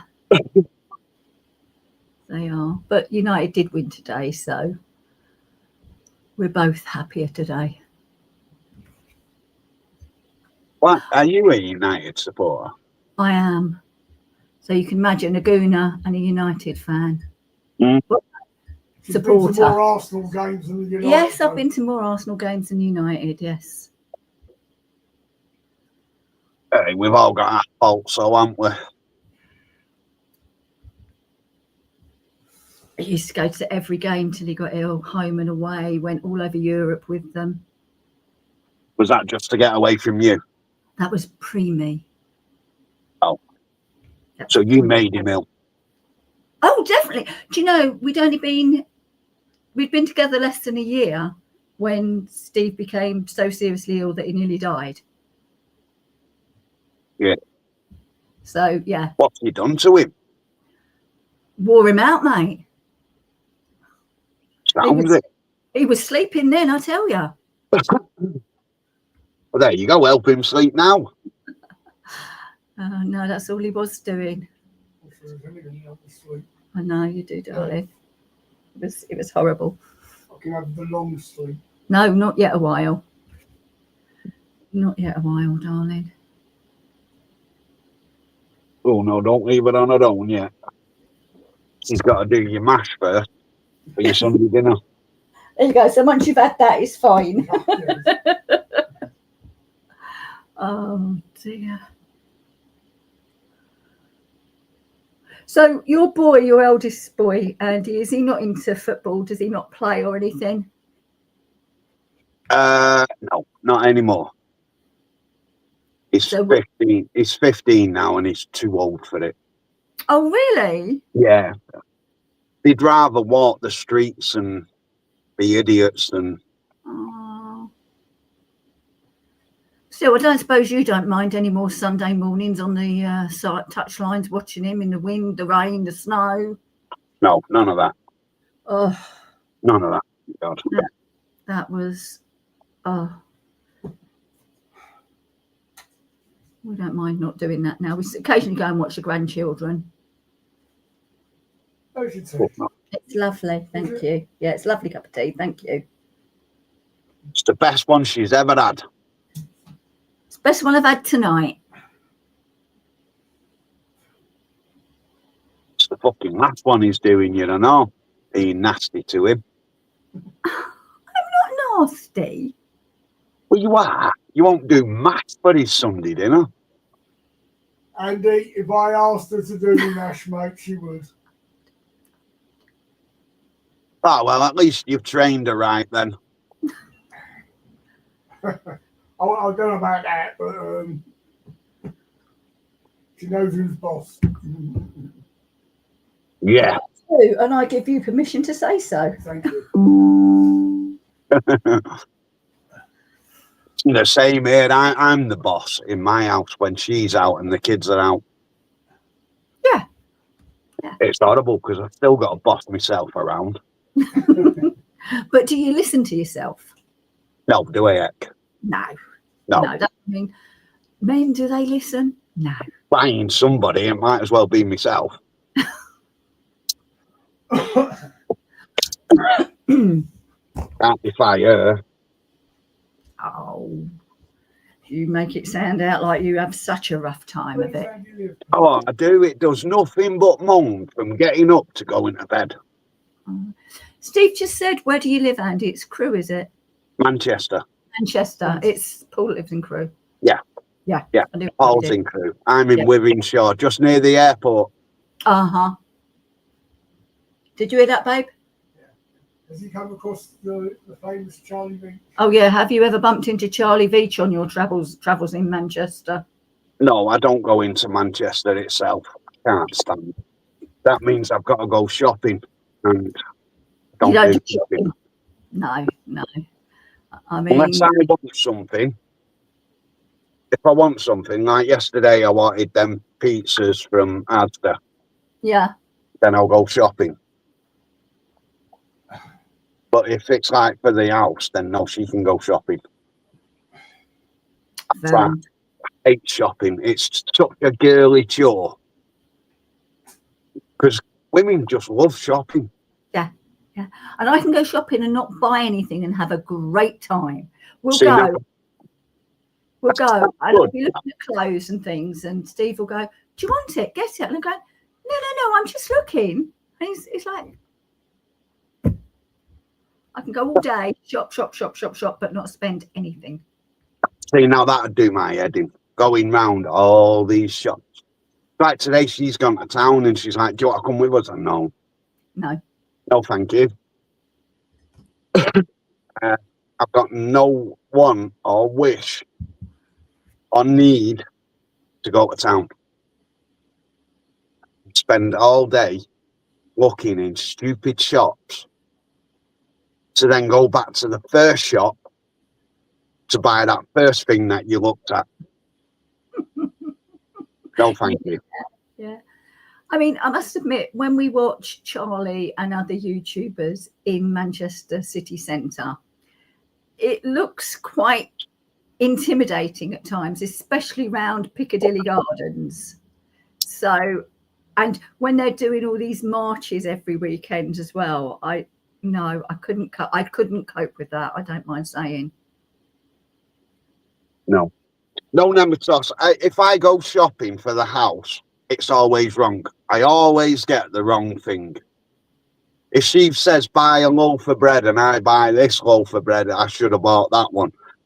If I buy cereal and I buy the top brands and she's like, why have you bought them when you could have got 10 boxes of these for the same price? And well, you fucking go then. I've got to say, he's good, isn't he? Don't worry, it won't work with you. Why? So if you like shopping so much, you could go tomorrow and buy him his joint of meat. I could. You're quite right. I could. But you won't. That's the one. You're going to be evil. Evil Penn.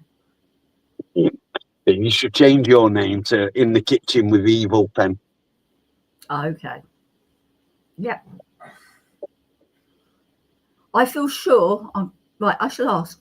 Would you prefer a roast dinner tomorrow, darling, or do you want your steak and ale pie with the hot water crust pastry?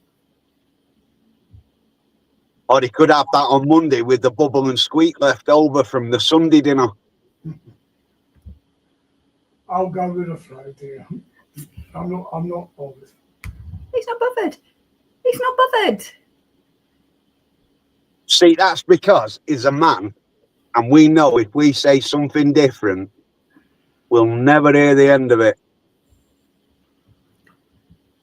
So he's gone for the easy choice of no earache. That's not something I'm known for, Andy. No, that is very true. That is very true. I'll tell you now, Andy, if Steve really wanted a roast dinner tomorrow, I would go and buy a joint. I wouldn't need to buy anything else because I have all the veggies, the potatoes, etc. in. If he really wanted one, yes, I would go and buy a joint. Oh, it's so nice. I know. See, I'm not evil, am I? My missus would say, fuck you, we're having this. This is what I've got in, and that's what we're having. Yeah. There's a pork joint in the freezer. There is a pork joint in the freezer. Yeah. So But you then, can take that out, and that'll defrost overnight, and it'll be all right. do you want pork? No, I'm going to have my steak in the ale pie. Or whatever it is. There you go. You don't I'm want not sure about the water. You like the hot water crust pastry. Uh-huh. You liked the hot water crust pastry. I know, and you told me that. It was Remember? Yeah. You buy what you want, mate. That's the thing. Yeah, I do, and then it's always wrong. No matter what I buy, it's always wrong. But does it And get I eaten? ain't going shopping with a fucking list. I always forget something. But what you buy, even though it gets moaned about, does it get eaten? Yeah, it does. Well, then it's not all bad, is it? I mean, apart from the earache that you might get. Might get, it's the earache I do get. God. I'm sure you women are born and taught how to moan as you're being spat out. It's horrible. It's a carefully honed craft. I thought he's actually going to stop when he said, I think you women are born. End of sentence. No. Oh, no, if I've got something to say, I'll say it. Quite right as well.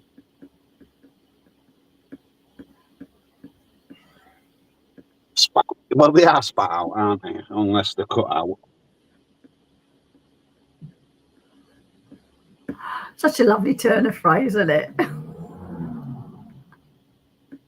What, spat out? Yeah. Yeah. You said it last week and it was like, oh my goodness.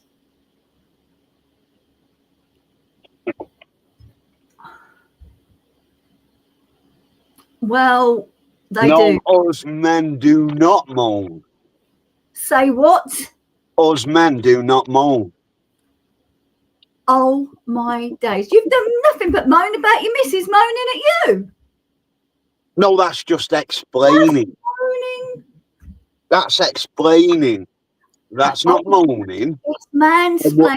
It's mansplaining. I wouldn't know how to moan. All I know is how to explain that she never shuts up moaning. So, no, it's just explaining. It's not moaning. Yes.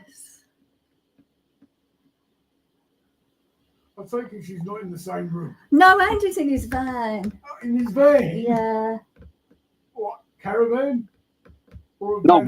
my van. Van. It's a van. Yes, it's a scrap man. He's a scrap man. All right. No, my missus is out at the minute and the kids are in the house and all they do is argue and fight. And I don't think you lot need to wear all that. That's why I do my lives in the van.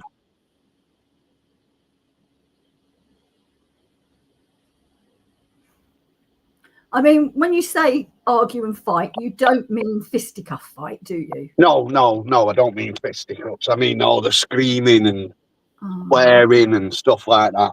And how does that affect your youngest?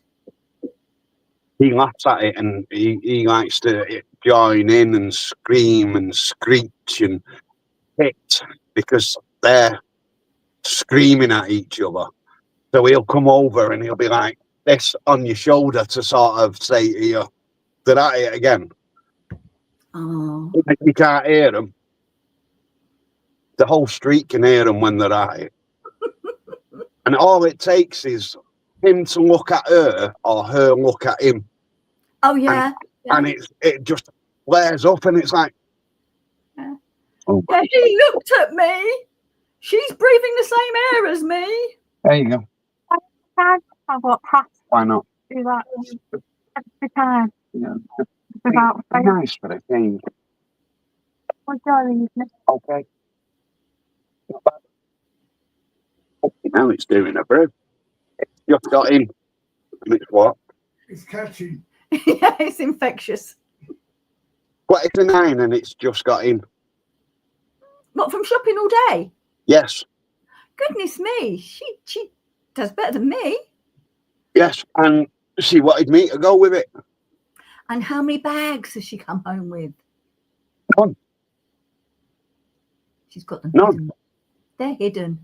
They're coming in when you're not about, and she'll tell you she's had them for ages. Oh, I'm giving away all the secrets, aren't I? Oh, no, she does that. She does that. She'll buy something and then, oh, no, I've had that ages. You not remember it in my wardrobe? Yeah. When I've just fucking looked at it. Yeah, because I'm sure, you know, like Steve, you go into your missus's side of the wardrobe or your missus's wardrobe. Bless yourself. Doing a brew. I know. It's. I think it's the first one she's done since last Saturday. She's a lazy ass.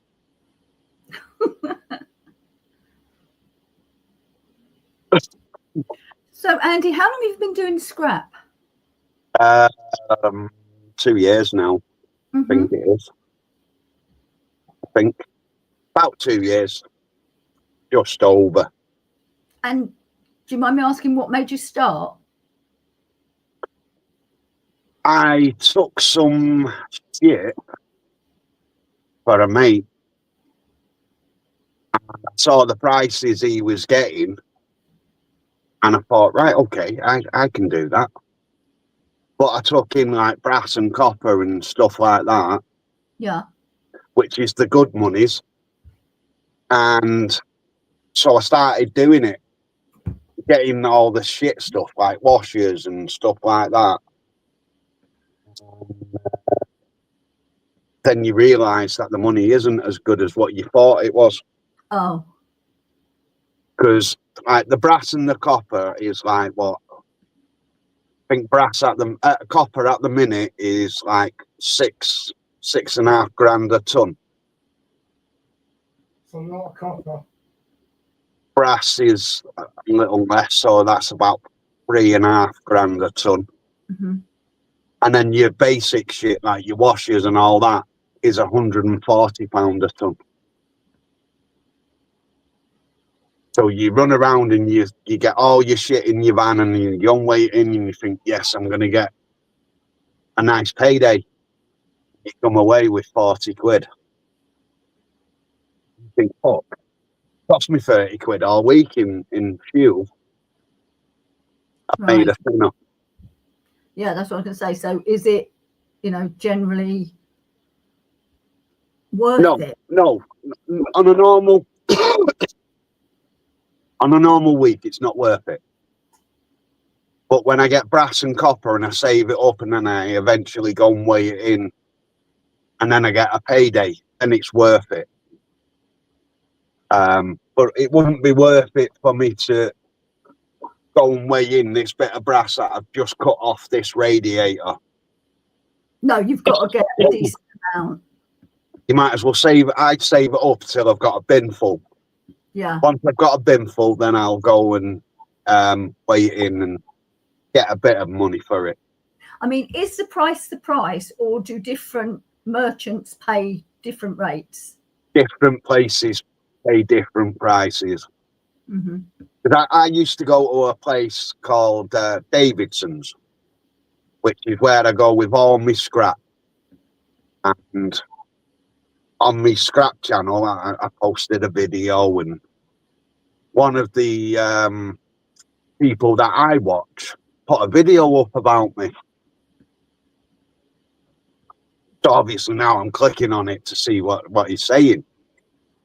And he was basically saying he took in the same sort of stuff I had, but more of, because he's a hobby scrapper. So he saves up like all his wires and stuff like that over the year, and then he'll weigh it in. Oh, right, okay.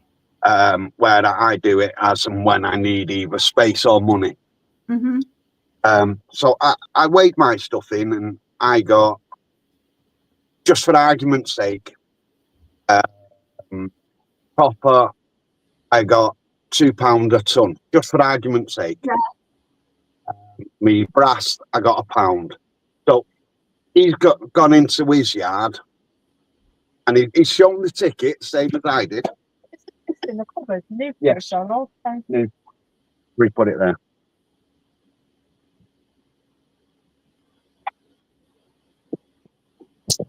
Yeah, so he weighed his in, and he got like £1 more than what I got. Okay. I mean, it wasn't £1; it was a lot more. But Yeah. just using a simple terms. And he was 18 miles away from me. Mm-hmm. So it was like, if I was you, I would go that 18 mile To get X amount to more. get the better money, Yeah. than go that 1 mile to get shit money. Yeah. To be almost. So I thought, right, okay. So next time I went to this new place, yeah, okay, it's a 36-mile round trip, but it was worth it in the long run, because I got something like, I think it was something like £500 that I got there, where I would have got 2.5 Davidson. Definitely So worth it was worth the trip. Yeah. Yeah. And that's the one you use now, is it? Mm-hmm. I use Davidson's for me ferris, which is the shit in the back washers and all that sort of stuff. And the non-ferris, the brass, the copper, alley and all that, take that to Lee.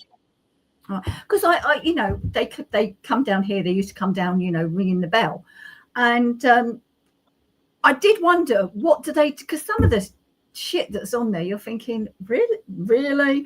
And I did wonder what they did with it and how they were ever making any money when you look at some of the absolute crap that's on the back of these logs and that. Yeah, all they do is take it to a scrapyard, weigh it in, and they send it abroad, and they do whatever they do with it. All right. So as long as you've got, I mean, if I had them I don't get enough shit to send it abroad, but if I had them sort of contacts and I could get that amount of shit in, then I'd send it abroad to get more money again. So do you advertise, say, you know, I collect this, that and the other, or No. How does it work? I go around the streets. Yeah. With my PA system blaring. And I do the same areas on the same day every week. Okay, so they know you're around or this area on a Wednesday. So if I've got my new washer delivered on Monday, I know I haven't got to pay them to take it away. He'll come and he'll take it away in 2 days. Yeah. So I've just got, no offence, please don't be offended, I've got Steptoe and Son in my head, where he had to go up all these bloody stairs in a block of flats to get something that was a load of rubbish. I've had to do that. I've had to go up loads of stairs to a 3rd-story flat Yeah. to get a washing machine down on my own. And the woman's like, well, how are you going to get it down on your own? I said, it's a piece of piss. So I lay it on its side and then just let it slide down the stairs with me in front of it, but just pushing it so it doesn't slide right down. I mean, Steve said, obviously, you're not worried about damaging it because it's scrap anyway. Exactly. And it's not. And if it wasn't scrap, because I've had it where they've said to me, it works. Yeah. It works. I just wanted a new one. I did that last time. And I'm like, well, to be fair, it's still going to go into scrap. I don't want it. Mine works. Yeah. And even if it didn't, I'd rather buy one than use somebody else's. Yeah, the last one we had, they said to me, why are you getting rid of it? What's wrong with it? I said, nothing. I just want a new one. They're like, and they were taking it away. They went, oh, okay. Yeah, and then took it home and put it on Facebook. Oh, quite probably, because there was absolutely nothing wrong with it. So I won't do that. If I pick up a decent bike, I'll take it round to my mates and I'll say, right, can we sell this? And he'll look at it and he'll go, yeah, we can sell that. So then he'll sell it for me because I can't be asked putting shit on Facebook for people. You know, you want 20 quid for this bike and people are like, I'll give you 2 quid. Yeah, they always try and knock you down, don't they? Yeah, I can't be asked with that. Say they're going to turn up and don't turn up. Yeah. That is really So anything I get that can be sold, I take it to him and he sells it. What's your best find that you've been able to sell on? Up to now, I got last week, I picked up a quad bike. Wow. We put it on eBay and it sold for 417 quid. Brilliant. So I mean, you don't get paydays like that every day, I understand, but that's good, isn't it? Yeah. It kind of goes, well, it's worth carrying on then because, you know, we'll get days well, like she's got some sort of motorbike there, but she's got to have a word with her son about it to see if I can have that as well. But again, it's on my regular route and she just come out and bird it each week and I've got this. Is this any good to you? You know, the quad. Yeah. And I looked at her and I went, not really, but I'll take it. Thinking to myself, I've got a bit of money here. Yeah. Yeah, you don't want to seem too keen. Yeah. And it wasn't, I didn't know it'd get that sort of money. No. I was thinking it'll be like a £50 quick sale. Yeah. And I took it round to my mates and he was like, you'll get 150, 200 quid maybe. Double. So he's like, I'll put it on eBay. I mean, whatever we get, we split down the middle. Because he sells it, which is only fair. Because if I had to sell it, it'd go to Davidson's. Yeah, you just scratch. Yeah.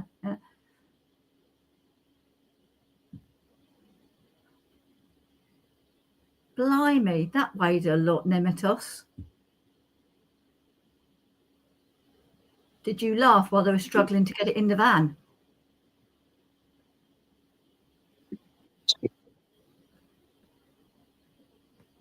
I hate taking them multi-gyms and treadmills and shit like that.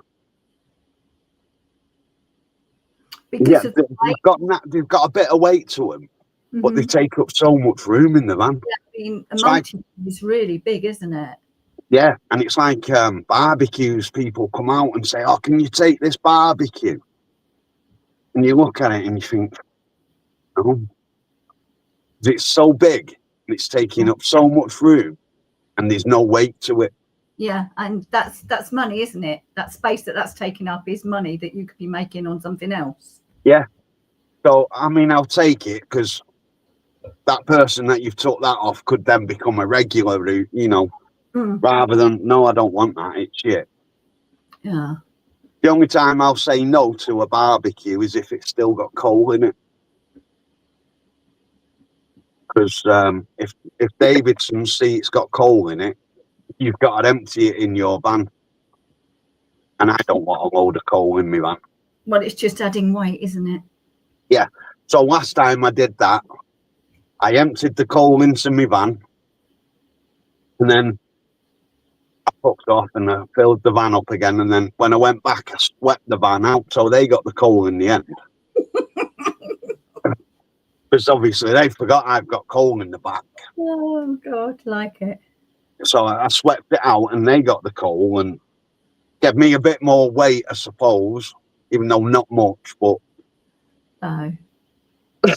still it adds to the weight.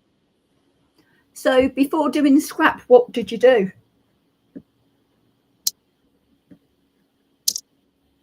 I had a removal company,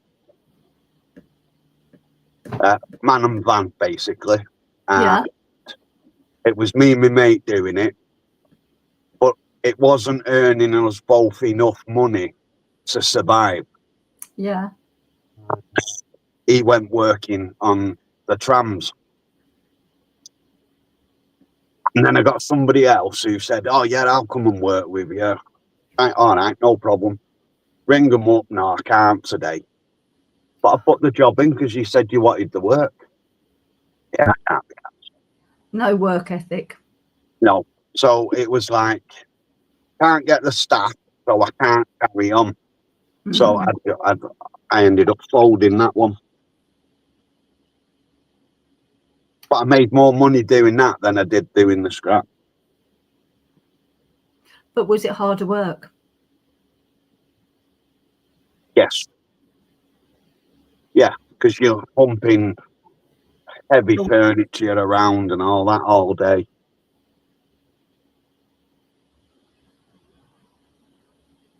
And I used to only charge £35 an hour. Okay. And yeah, I mean, I don't know whether that's good or bad, to be quite honest.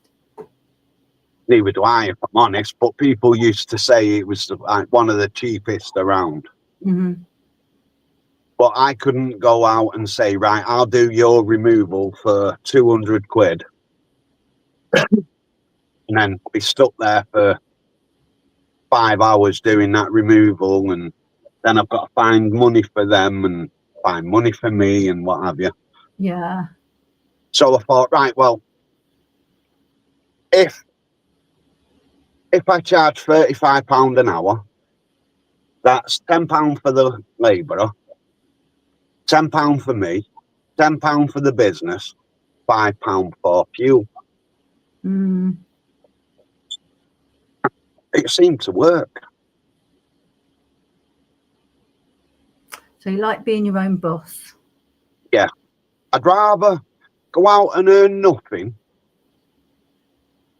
than go out and earn somebody millions and me make a pittance.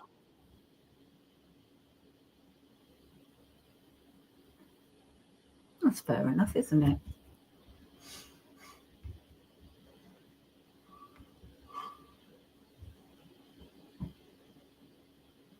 Because you never know. You know, you go working in a shop and you're earning what, I don't know what minimum wage is now, but £12 something, I think. £11 on it. Oh, I said 12. I don't know. Between 11 and £13, let's say. Depends on your age. Yeah, obviously it is age dependent. yeah. But yeah, So let's say £13 and then you do 40-hour week, which most retailers are not doing that now. They're doing 20 hours because they don't have to pay as much then, do they? well, they'd rather have part-timers in because everything works out cheaper. They don't have to give them such long breaks and what have you, do they? No, exactly. 4 hours, you don't have a break. No. What do I do for work? I collect scrap.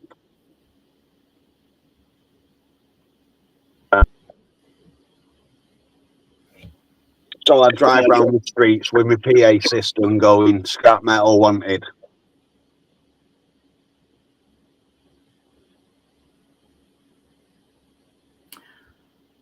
Oh my goodness, what's my favourite meal? A pasta primavera.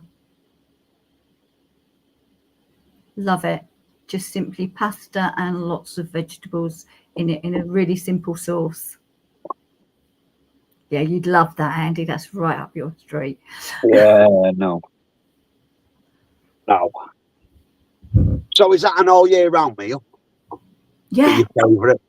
for me it is. Yeah.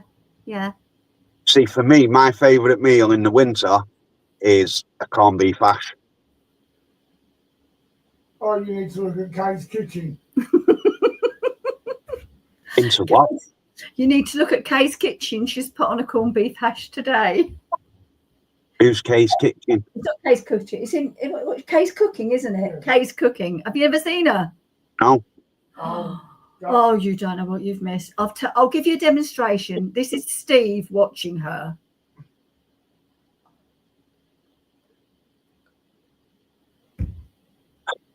She is. It's got to be an act because she can't be that bad. But she's fun to watch. Okay. But yeah, so you like corned beef hash. Now, see, again, your corned beef hash that you like, I'm going to imagine it's stewy and got gravy. Yes. Yeah. See, my corned beef hash hasn't. My corned beef hash is possibly going more to an American one because it's dry and no gravy. Really? Yeah. So again, the same dish, the same country, but different variations. See, now I went to a mate's. It's got to be what, 3-4 years ago, and he said he was doing a corned beef hash for him and his family. So I said, right, okay. And he did like mashed potato and veg and shit, and it's like, what are you doing? Mm-hmm. And he's like, corned beef hash. That ain't fucking corned beef hash. You put all your veg into a pot, put your water on, and fucking put your potatoes in, and then once that's cooked, you chop your corned beef up, put it in, and then you put your bisto in. He's like, no, that's not how you do corned beef hash. Fucking this. Yeah, no, I mean, it's like, oh, that looks disgusting, Steve. That corned beef looks disgusting. It's like if you ask a Scottish person or somebody from the north of England, how do you make stovies? Again, you'd get some people who use sausages, some people who use corned beef, some people use leftover meat from but you know, it's one word, it's one dish, but so many variations. Yeah. But to be fair, it should be. Messenger, because I'm that and send. Oh, okay. Hold on. Send to. Hang on, I'll do it in a minute because I haven't got any. I'll do it from mine. Okay, it's all right. I'm gonna send you the link to Kay's cooking of her corned beef hash, Andy. Because it's just so good. Do any of you in the chat ever watch Kay's cooking? I think we have spoken about it on other.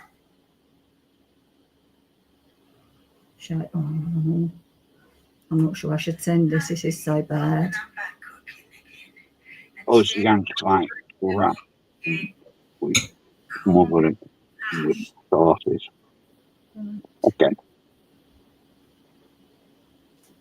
P&M soup, that is fucking nasty. What? That's because it's vegetables, isn't it? What? He said No, P&M.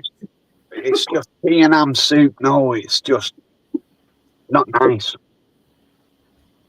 To be fair, any soup apart from tomato soup really is nasty. Soup's so good. Your tomato soup is, yeah. Well, yeah, tomato soup's good, but pea and ham's lovely. I like pea and ham made with your favourite peas. I know a lot of people use split peas. I like my pea and ham soup green. not made with split peas. Cook's a split pea. A pea's a pea. A split pea's a yellowy pea and it's dried, and don't worry about it. You don't like peas, don't worry about it. You don't like vegetables, Pop, that's for sure. No, quite anti-vegetable. I think they should stay where they are, and Stay in the ground. yeah, I don't even bother fucking planting them. Think of all the vegans that we could get rid of. Innit? How do you know if someone's a vegan? Because all they eat is stupid fucking vegetables. No, because they're sure to tell you. Well, yeah, but They always do. what's wrong with a bit of meat? No, absolutely nothing. Absolutely nothing. The only thing wrong with it is the price of it nowadays.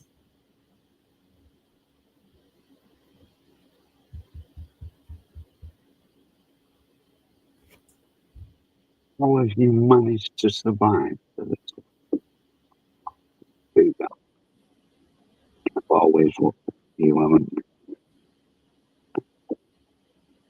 you? To be fair, yeah, I have eaten a lot of shit in my time. Still do. I try and stay if it's supposed to be healthy for you. I try and stay away from it because it's nasty.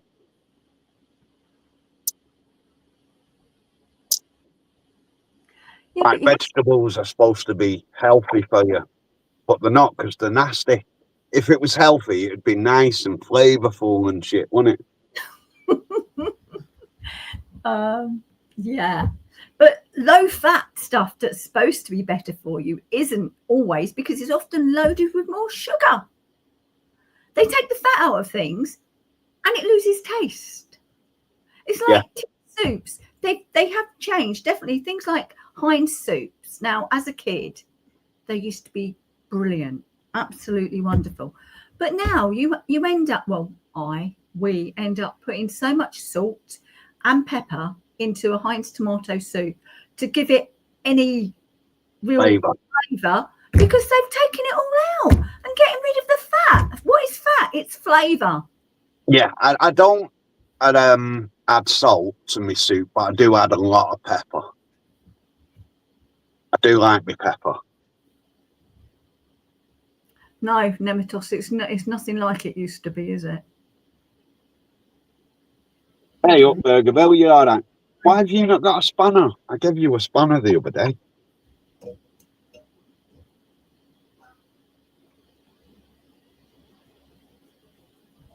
Nematos, fat, salt, sugar equals taste, flavour.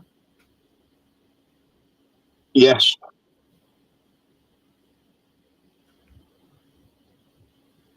But they're saying that there's more and more people getting obese and shit, though, aren't they? Because of it all. But there's more obese people now than there was when I was a kid. Yes, but you think when you were a kid, Andy, how much processed food did you eat? I'm going to say probably not a lot, because I dare say your mum cooked from scratch. She didn't go and buy chicken nuggets. Microwave meals and shit like that, no. Exactly. The only time, like, I had to learn to cook when I was 8. Mm-hmm. Because it was a life thing that you needed. You do. Now I appreciate it. Back then I didn't. It was just because she was a lazy ass and didn't want to cook. But no, I appreciate the fact now that she did that. Yeah. It was only, to start off with, it was only shit meals like beans on toast, just to get used to the cooker and Precious. how you do the toast and how not to make the beans stick and shit like that. Yeah, it was annoying at first, but we had to take it in turn. And if I cooked, then the two sisters, one had to wash and one had to dry, and I would put away. And then if one of the sisters cooked, the other one washed, I dried, and Yeah, then she put away. but you were learning life skills. Yeah, but no, it was fucking child labour. Let's get them to cook the meals. Oh, The only thing she never taught us how to do was a Sunday dinner. That was too complicated to try and teach you, apparently. now, when you were a kid and Sunday dinners, did your mum used to spend hours in the kitchen getting a Sunday roast prepared? Yes. Yeah, so did mine. Now, I think it was the way to get away from us 6 girls for a minute, because you don't need to spend hours in the kitchen making a Sunday roast, but mum used to too. Yeah, and it's like, or it seemed like hours. I don't know, it might have been because I was a kid and time just, it's different when you're a kid. And our mum was in there literally for hours, and it's like, why? I don't understand. I mean, obviously, when I started making my own, it was definitely, I don't get that. But then when I had kids, I'm thinking, I get it. Yeah. But I suppose, though, back then, it was all the peeling of everything on it and putting the meats in. And I still couldn't stand in that kitchen for 4 or 5 hours cooking a dinner. No, I wouldn't. Oh, me shitless.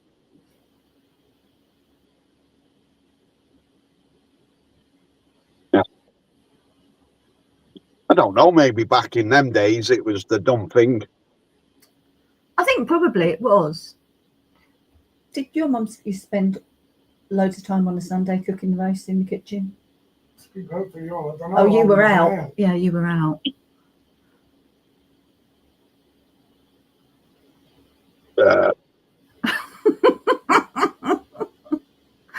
Oh dear, Bill. I mean, at the end of the day, no one is a better cook than my mum. No one's a better cook than your mum. Not your mum, my mum, and his mum. I am. I'm a better cook than my mum. Really am. My mum's cooking was nasty. Apart from her Sunday dinners was cracking. Mm-hmm. But any other sort of daily meal, it's shit. Was she like when an apprentice starts at a building site or something and they're asked to make the tea, yeah? And Steve was an apprentice and he used to make it shit, so he never got asked again. Is that why your mum did that with the weekday meals, so that you lot would cook them? Do you know what? I never thought of it like that. It could have been. But we was actually made to make them because it's a life need. Absolutely. You need to know how to cook for the rest of your life. Yeah. Because there'll be times where you're single and you need somebody to cook for you, and I'm not going to be here. And yeah, absolutely. A certain school should teach, and cooking, finances, and things like that. They should.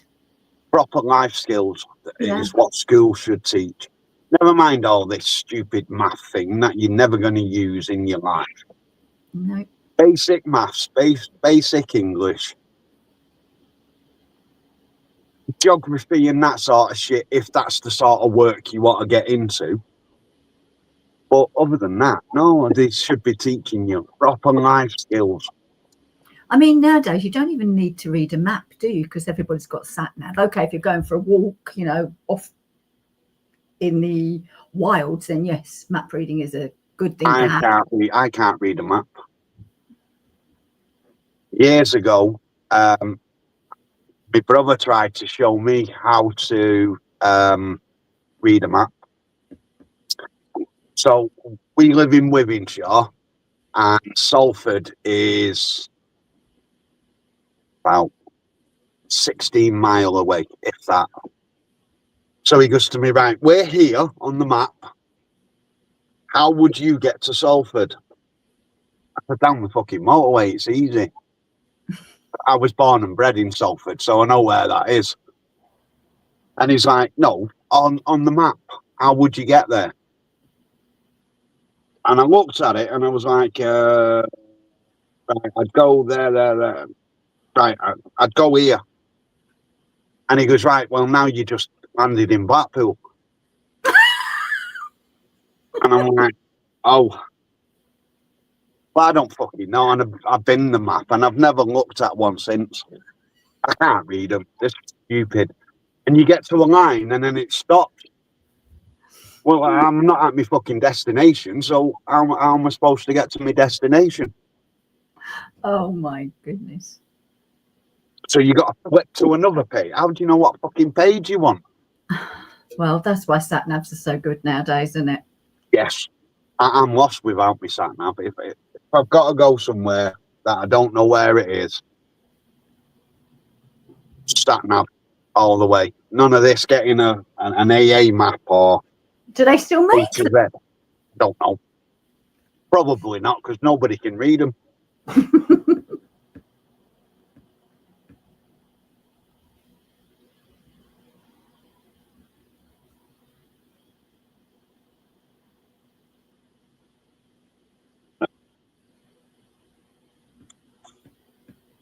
Oh,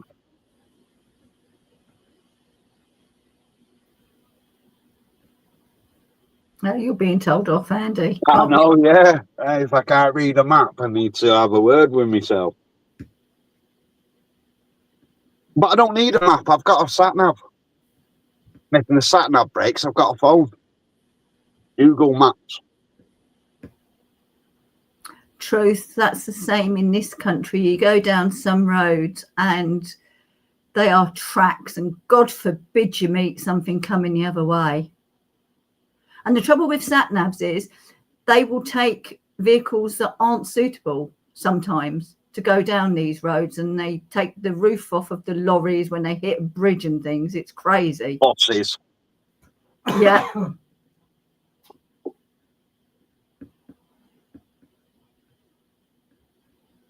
Not go anywhere. I don't know where it is.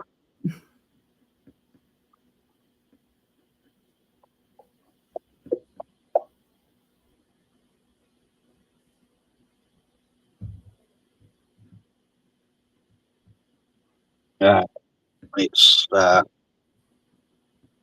suppose reading a map is an easy thing once you've learned it, and it's the same as anything, isn't it? Nothing's easy at first. No. But it's not something that's ever really took me fancy, because if I ever needed to go anywhere, I'd just phone my brother and he'd say, like, he had like a sat nav in his head. Mm. I could just phone him and say, right, I need to get to Scotland. How would I get there? And he'd tell me the exact roads, what junctions to come off, how far to go down. And it's like, right, so I don't need a map. And I'd just write it down. Yeah. And then when I'm driving, I'd be looking at my piece of paper, right, junction 27. Come off that and then keep going for half a mile, and you want junction 16. And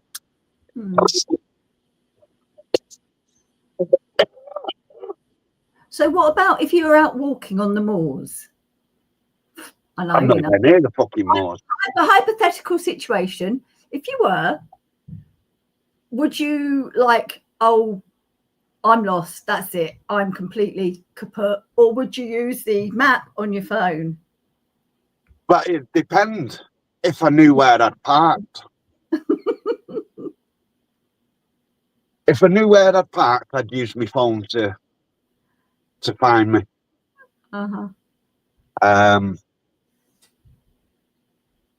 If I didn't, I'd be like, oh shit, and I'd walk around for hours until I found it. Give me 1 minute, I need a pee. Okie dokie.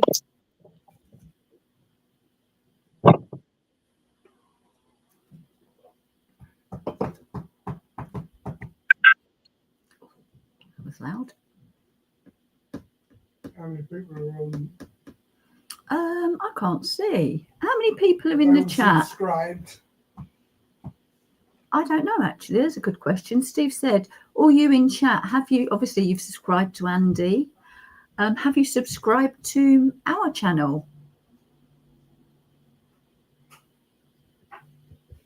And if you haven't, please do. I'd really appreciate it. 10. Okay, thanks.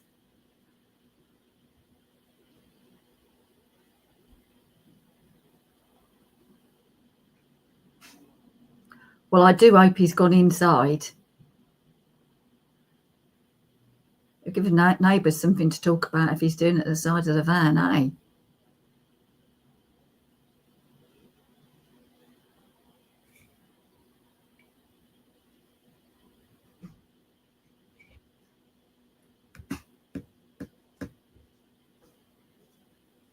You've only just started to watch the Harry Potter film, Skeek. Oh, I'm a Harry Potter nut. I love them.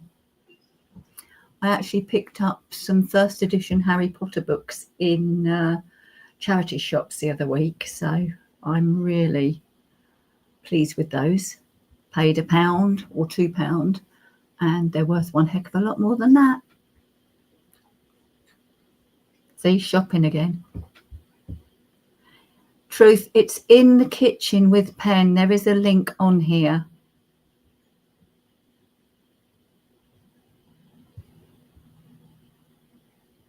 Okay, I will do. That's evil though, isn't it? But it's funny.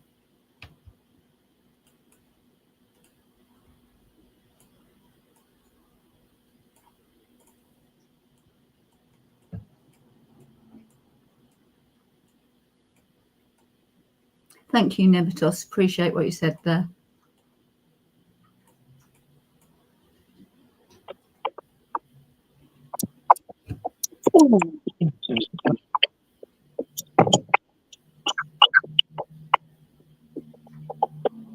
Right.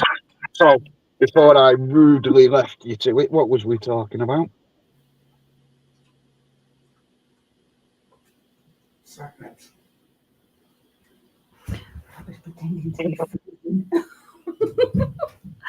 Map reading, your lack of skill. Oh, yes, yes. So, yeah, I think if I'd got lost,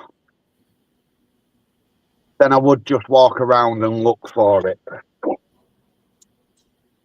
But if I knew where I was, I would use my phone and cheat.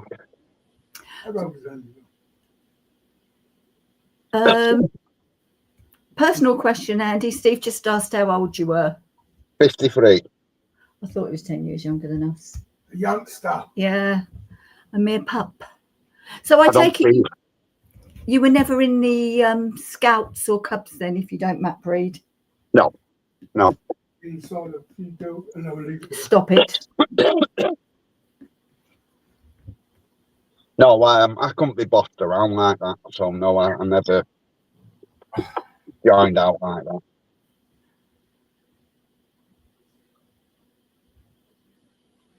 Skeek, if you like Richard Burton, I thoroughly recommend the film Mr. Burton. It came out this year and it's about his early life, and it's this year, and it's absolutely excellent.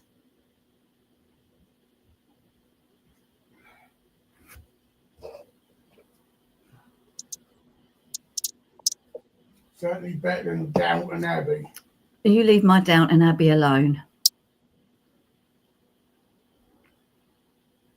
Really? Yes, I dragged Steve to see that a couple of weeks back. What, Downton Abbey? Yeah. Skeek, it was on at the cinema. I'm sure if you've got one of those dodgy fire sticks, it may well be on there. And I'm talking about Mr. Burton, not Downton Abbey, Andy. Yeah, I'm only 53, Bill. I'm 10 years younger than Paul. He's 63. He's 9 years younger than me, 10 years younger than Steve. I suddenly feel very old. Wow. When I feel old, I just phone Paul, and then I know I'm not old. So did you two used to work together, drink together? No, he used to run his own martial arts club. Oh, I walked in there, started training, and then we just became friends. Now I've known him for, I was 20, so 33 years. oh, crikey. So martial arts, one in particular, or was it mixed martial arts? It was a judo-based self-defense. So it was a bit of karate and judo, groundwork sort of thing, all in one. A bit like the MMA shit now, Yeah. but this was back in the 90s. Nemetos origami. And yeah, you're right. I'm well seasoned. Thank you. Oh, right. Oh, that's nice that the friendships lasted this long. That's a true friendship. Yeah. That's because they're not married. Shut up. Yeah, exactly. What is it? Exactly that. Friends for a reason, friends for a season, and friends for life. That's a saying, isn't it? Yeah. To be fair, though, he gets my sense of humour more than anybody else. Because I don't think I can, but apparently I can be a cunt with the way I come out with things. And some people take it to heart, you know, that you've said this or you've said that. And it's like, but I didn't mean it like that. I meant it like this. So he's always took it as the way it's meant to be took, which helps.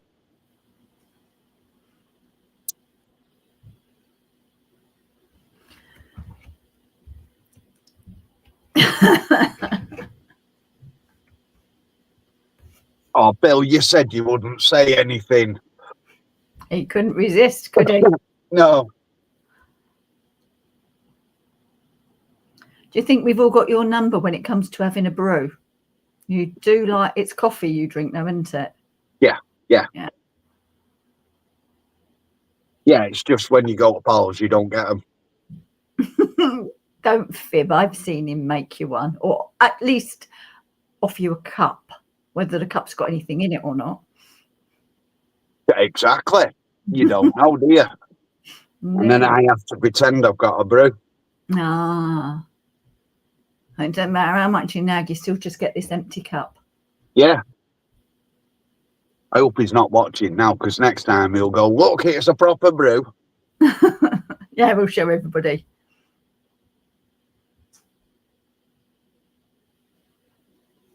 I'm sure you would have been. Paul's face was priceless when you mentioned the brews on the takeaway buys.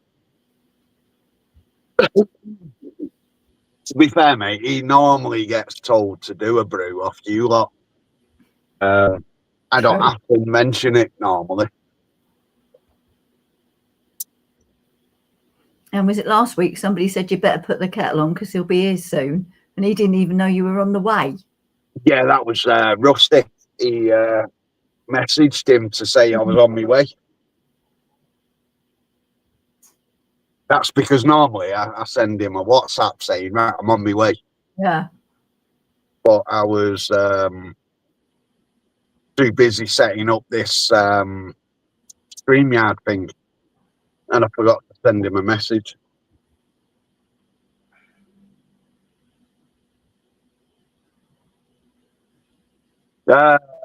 Mate, if I would have weighed that in on its own, it would have been about 14p a kilo, so it would have been about 28p.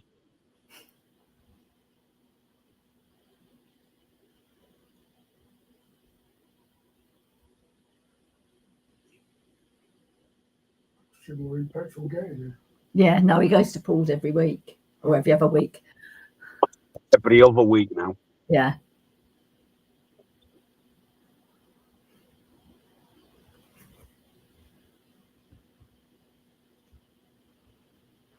So have you met anybody in real life? Met anybody else from YouTube? Paul from the Takeaway Boys, I've met him. Yeah, apart from Paul. Not that I'm aware of. When we stopped off in Blackpool last year on the way down from Scotland, we met up with Lou from Chris the Butcher, if you know that channel. His wife Lou, we met Lou and Kieran, and then spoke to Chris and what's the oldest boy called? Connor, on the phone. That was nice to meet somebody else who, you know, understands what it's like. I've never met knowingly that they're from YouTube. I've met people that have watched the Takeaway Boys. Yeah. There was a guy that works in Tesco's near me, and I was in there shopping, and he goes, "Oh, are you buying something for the video?" I'm like, "What video?" And he goes, "The Takeaway Boys." I'm like, no, this is for me, this, not for the channel. First time somebody asked me that, they were just coming out of Lidl as I was going in. And I went, no, it's not me. I was like, no, it is me. I don't know what, I was just so embarrassed that somebody had recognised me. Yeah. Weird. I wasn't bothered, to be fair. I couldn't really deny it because I'm just so me. You know, with like the Rayleys and the O'Days, and even though that's more Paul, but it's not me really. The way I am in myself, really. It's somebody says, "Are you him off such a thing?" And yeah, no. and I think, oh shit, I could have said no, but it's just because I'm so. And I thought when I first got noticed that, I thought I would have been like shy and what have you, and I'm just like, no, yeah, I'm. Yeah, no, Steve's like that. He'll talk to anybody, but I'm a little bit more reserved. Skeek, overnight in the fridge is the best way to defrost fish, prawns, anything like that. If you want to defrost prawns quickly, you can run them under cold water. Get to Skegness end of the month to meet Burger Bill. Drink my beer. I'd love to, mate. I'd love to. It all depends on the money at the minute. Things are a bit tight at the old back pocket.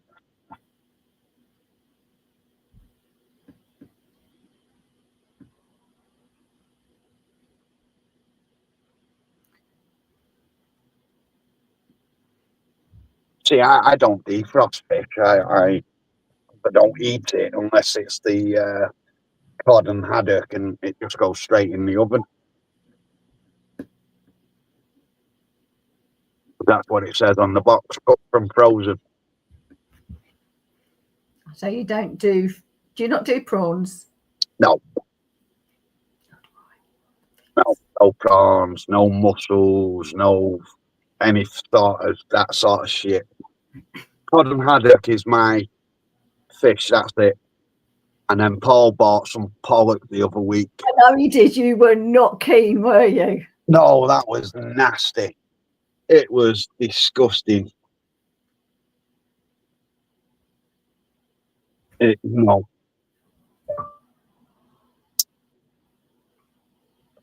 I can't help my face when something's nasty. I pull a face, and people have said to me in the past that I'm rude for that. That's not rude. That's being you, and it's being honest. Steve's got like that as well, and sometimes I'm like, oh God, you know, but it's him and it's you, and yeah, I don't think it's rude. It's just an expression that I can't hide. If it's nasty, you can't go, this is beautiful, and deep down it's like, it's fucking disgusting. I can't. And I can't stop that face either from pulling because it's not nice. And it's like, I mean, she said to me when we've been out, and stop pulling that face. And I can't. It's nasty.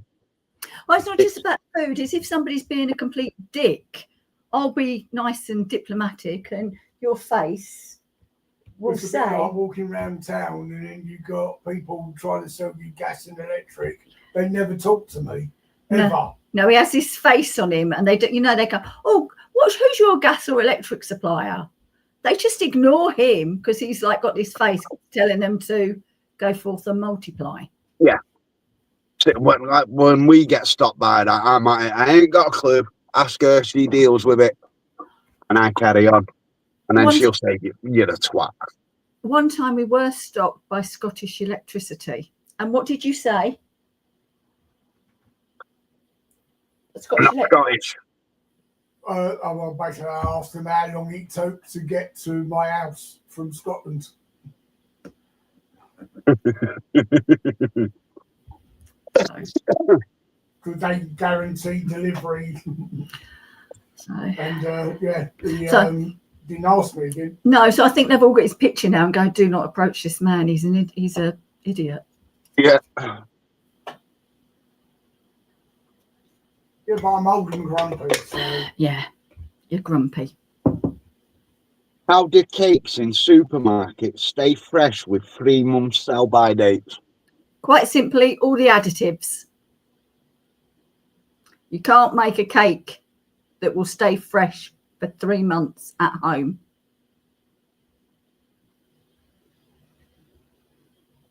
Yeah, but they still taste nice, though, don't they?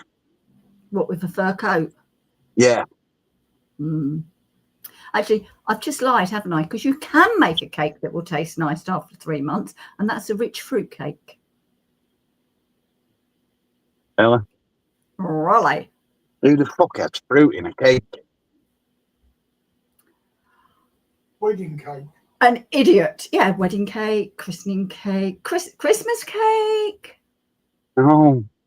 Wedding cake's nasty. Christening cake's nasty.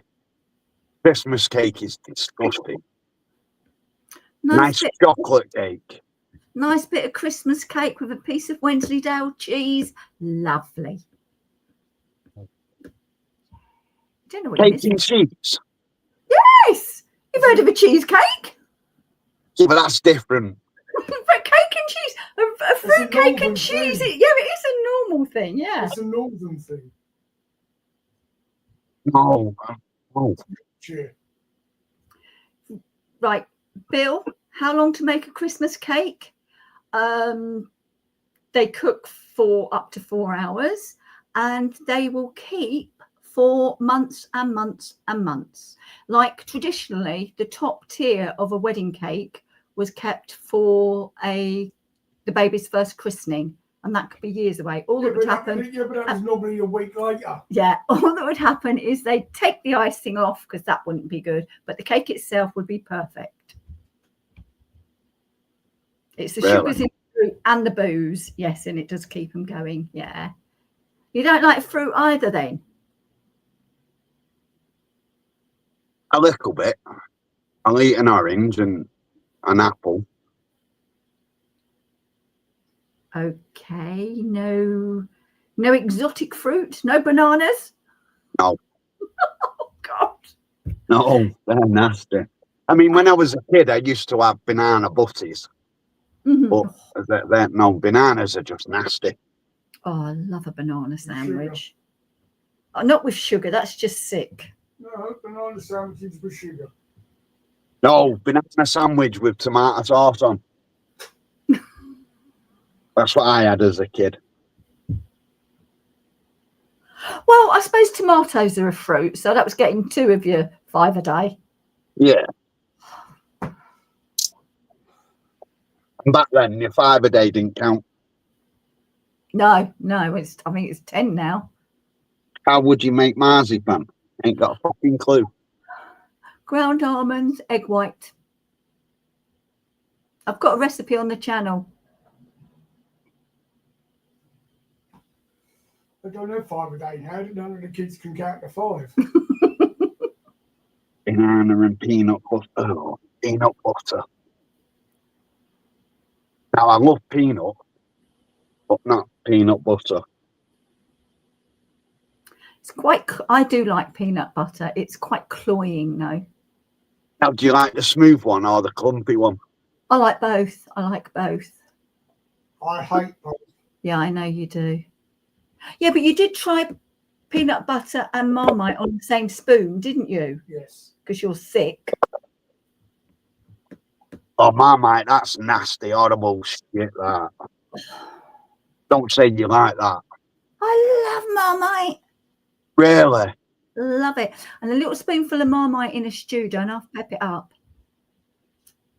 I'd rather not. Gives it a nice flavour. So does an OXO cube. Yes. Oh. Eat Well, lots. I hope she doesn't watch this, and I'll try that. I'm going to tell her. And Steve just said he eats OXO cubes. He literally does. I will break the OXO cube up in the foil, as you can do. Only the beef one, though. Steve likes to take it out and he'll eat an OXO cube. Ew, I know. that's that's so dry and shit in your mouth. That's right. You wash it down with a glass of vinegar. Really? He doesn't quite do that, but he does drink vinegar, yes. Oh, well. Right, baby. Anyone tried Vegemite? Yeah, it's not as nice as Marmite. You put in my glasses. I don't need them on my head, do I? I've never heard of it, if I'm honest with you. It's Australian. Okay, beat me to it. Do you want to see? No. Yeah, that's exactly what Steve does, Nematos. Vinegar from the cockle jar. And then and mussels. Yeah, and certain packets of crisps, he'll put vinegar in and he'll put a shitload of vinegar and then he'll finish a crisp and go like that and drink the vinegar. How do you do, Andy? Nice to meet you. That, mate. So you're saying you won't eat anything soggy like the chips and soup, I won't. but you'll have vinegar in your crisps? Yeah, Steve does. yeah. Sour cream in crisps is really nice. Oh, you've got to try this chips and tomato soup. I told you. I'm going to do it this week. I'm going to do it this week. To be honest, I think I would prefer chicken or mushroom soup. That's what somebody in the... But I've got no objections to chips with soup, mate. I'm going to do it this week, and we'll do it this week, and it could go on Thursday for your Steve reviews. Yeah, okay. As suggested by Andy. Right. Okay, we'll do it this week, and it'll be this Thursday's video. Right, okay. And once you've tried it, you'll be like, I'm having that again. He probably will. Will you? Penn won't try it, mate. No, I did. I said I will. Oh, you will? I will. I'll do mine with tomato, and you can have chicken or mushroom. All right. But it's not for my dinner, because if I don't like it... Oh, you'll like it? But honestly, you'll like it. I think you'd be better off dunking your chips. No, that's what I said I'd do. But no, Andy said no, have it properly, and I said I'll do it properly. All right. Loads of vinegar. So if you think about it, if you don't like your chips going soggy, just cook them a bit longer so they've still got a bit of a crunch. No, I'll do it. I'll do my triple cooked chips as normal, and I'll do the soup. Proper chips, not frozen. Oh yeah, proper chips. We don't often do frozen. I don't like air fried or oven chips, mate. No, I don't really. Yeah, darling, sit down. No, I'm gonna sit down. Okay. Right, nice to have met you. I'm going back up. Mate.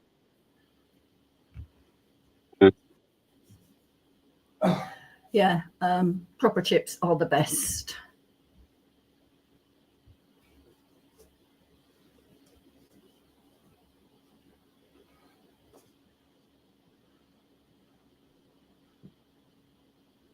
Is that Paul's son?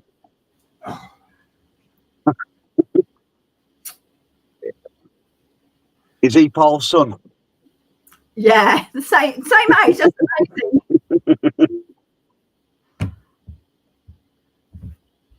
Thought I was a real man until I hear someone drinks vinegar and eats OXO cubes. The guy. I know, that's just weird though, isn't it? OXO cubes. Yeah, it's wrong, isn't it? Yeah. I mean, I don't mind a warm OXO, dissolving it in water and just drinking it, and you'll probably No, that's okay. that's shit they used to do years ago, and you'd have to have an OXO and Bovril and shit like that. No. In fact, when Steve was first taken ill, and we'd come home from work, and I'd go, "Well, what are you going to have for dinner?" And he was so ill he couldn't eat. He'd often have just a hot Bovril or a hot Marmite, just a drink of that, and that kept him going for weeks. I bet you loved that, didn't you? Not having to do all that cooking. I bloody did. What a waste of a range cooker that we had at the time. Yeah. No, it was actually quite annoying because you think, why aren't you eating?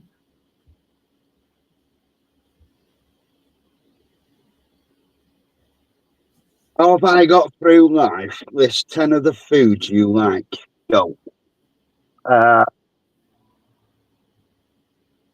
Smart soup and chips. Yeah. Right, so I like corned beef hash, soup and chips, a nice English breakfast. Winner chicken dinner. Chicken. Chicken's my favourite meat. I'll eat lamb, pork, beef, gammon. Good curry. Oh yeah, I love a good curry. A good Right, fowl or a vindaloo. One more to go. Got what? You got one more to go. And do you know what? To be fair, what I actually do like is beans on toast Beans on toast. with a fried egg on top. Yeah, I told you that's Steve's go-to when you ask that question in the week. Beans on toast. If I can't be asked, that would be my go-to. But you said cheesy beans, didn't you? Or cheese on toast with beans on. No, beans on toast, then the cheese, and then it goes under the grill so that the cheese melts. But what cheese would it be? Mild cheddar. Oh, go wash your mouth out. Mild cheddar. That does not cross our threshold. Has to be a really strong cheddar that bites. That's like her. She'll have strong cheese and stick. Mild cheddar is my cheese. No. It's like that mouldy cheese. I couldn't eat that. That is just disgusting. One, it's got mould in it, and two, it's just nasty. It's quite a hard taste, isn't it? And I guess that's what you feel with the strong cheddar. Yeah, it's nasty, and it's just, oh no. Give me mild cheese on toast, then it's all right. No. Anything stronger than that, and it's like, oh, puts you right off it. Bit of mild cheese with a bit of pepper on. Beautiful. Steve's just said we like our cheese like we like our pickled onions, strong and with a bite. No. Do you like pickled onions? Do you like pickles? I do actually, yeah. I don't mind. It's not something I could eat all the time. But if I'm having a salad, then yeah, I'll have a pickled onion or two on my plate. Do you have a favourite brand?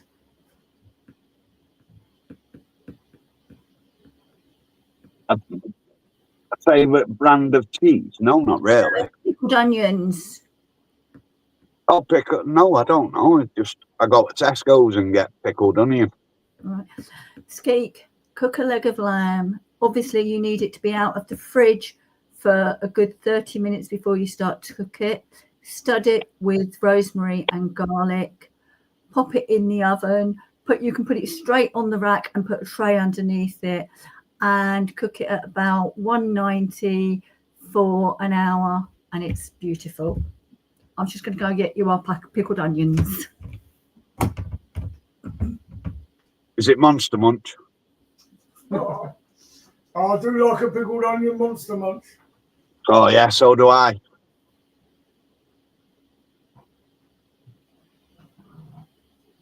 I preferred them when they were a bigger bag.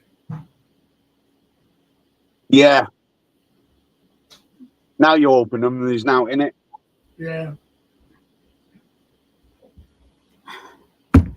Right, that's our favourite pickled onion. Fucking hell, the size of that. I know. These are obviously homemade. You what? Homemade. Oh. And hang on.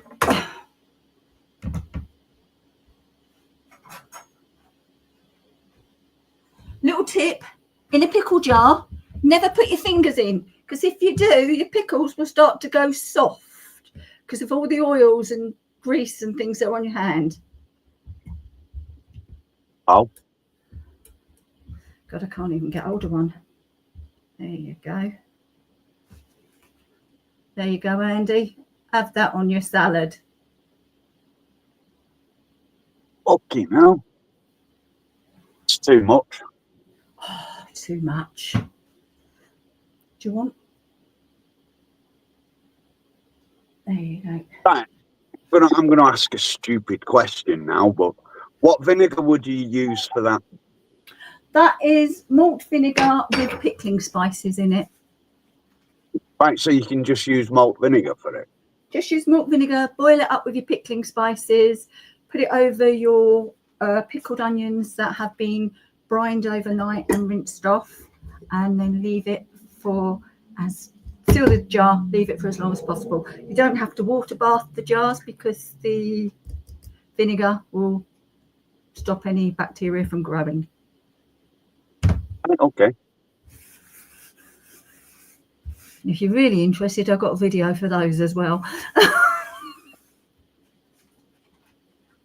Not really. I wouldn't want to do my own. It sounds too much of a ball ache.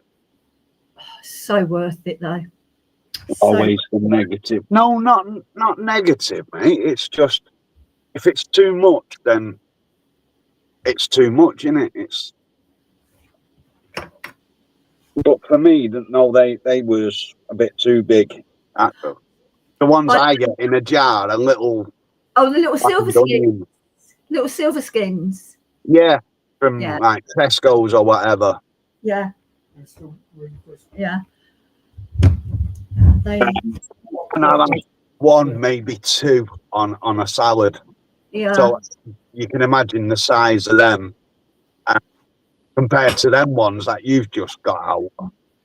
Did you used to when you used to go to the parties in 70s, 80s, and the pickled onions and cheese on the sticks on the cocktails? Yeah. If I go to a party, even now, I won't eat. Because of other people touching. Yeah. I won't eat. If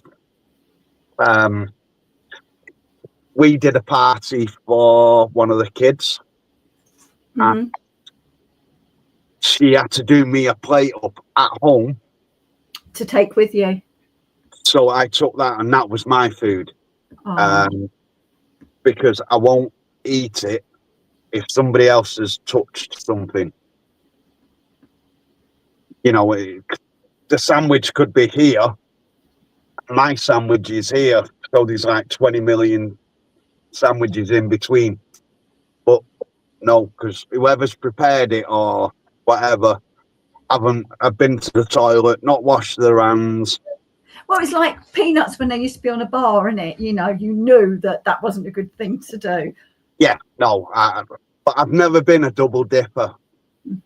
I don't know, I'm just funny like that. It's like if one of the kids used to take off my plate because they all did. Harry still does. But if he takes like a bit of mash off my plate, then I'll move that bit of mash over there that his fork's touched. Oh my gosh. And I don't like double dipping.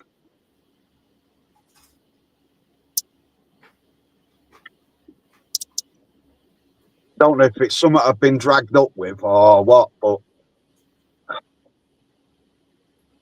no, I just can't. That's one of your little quirks. Yeah, it's like I couldn't give some like Harry some food off my fork. If he did that, then I'd have to go to the kitchen and get another fork. Oh, crikey. So you'd never share a drink with, you know, if you've got a bottle of drink and one of the kids wanted some of, and by a bottle of drink, I'm not talking alcohol, obviously, you wouldn't go, I'll have some of that, and then you'd take it back. You'd say, have some of that and take it. If they poured it into a glass, that's fine. Yeah, no, I mean, But if they've had a swig, no. Yeah. No, none of that. And I'm sure they do that just so they know they can then have that full bottle.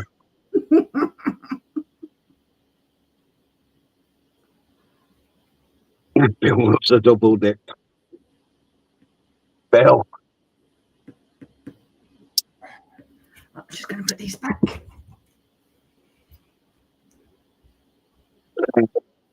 Anyway, double dipping's for youngsters. Now.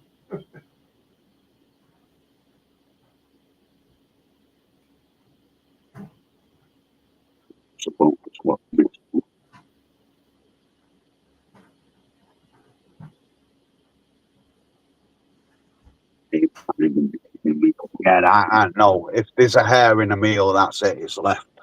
Oh, that's Steve. That's Steve. Just can't do it, can you? Because you're like, You know, if I see a hair, everything goes in the bin. Yeah, I'm the same. None of that.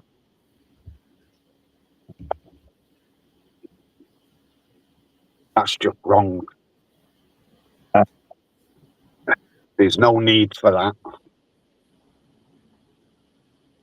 Obviously, if you're at home and shit happens, then it still goes in the bin, but you can't help that. But you go to a restaurant and you're finding hairs in your food, and it's like, Oh no, my you dirty God. bastard.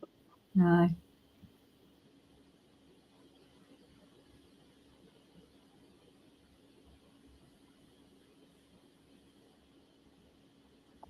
No, it's...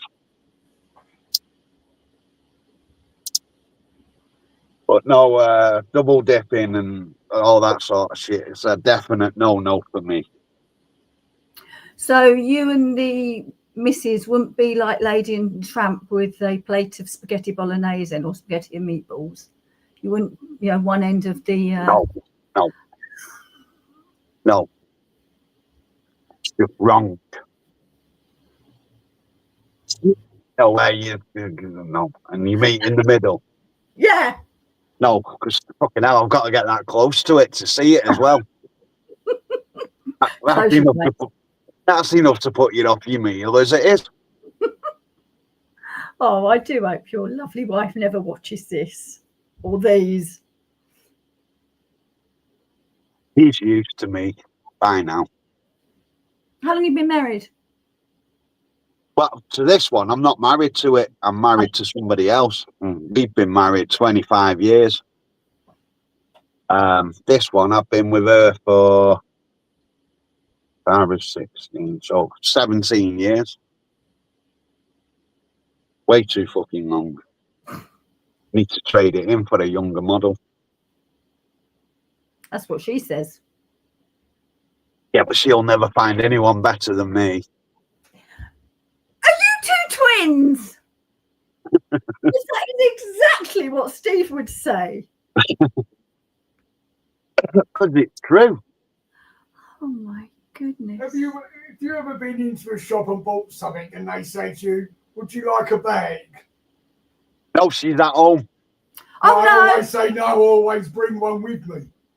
Oh, no, because I know if I go shopping, then it's normally on my own. And it's like, no, I don't need a bag. She's at home. He said that in CX the other week, and it was quite funny because the girl didn't understand what he was talking about because she was only young. Yeah, but they know what you mean. No, honest to God, she genuinely didn't. I had to explain to her, didn't I? To explain. I mean, when I have said it when she's been with me, do you want a bag? And it's like, no, she's here. Yeah. But I normally get some right dirty looks off the women now. Well, it's only a bit of fun, isn't it? Yeah, of course it is. And I'm not, to be fair, I'm not asked what they think. It's what she thinks. And she knows what I'm like. Oh.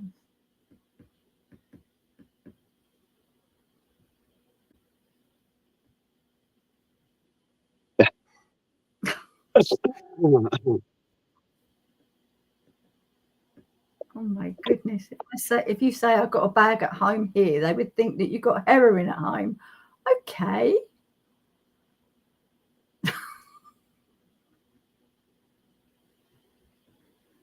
Fun is fun until it's bruises and broken bones. Oh, I'm always getting bruises off her. She's a bugger. Picks on me all the time.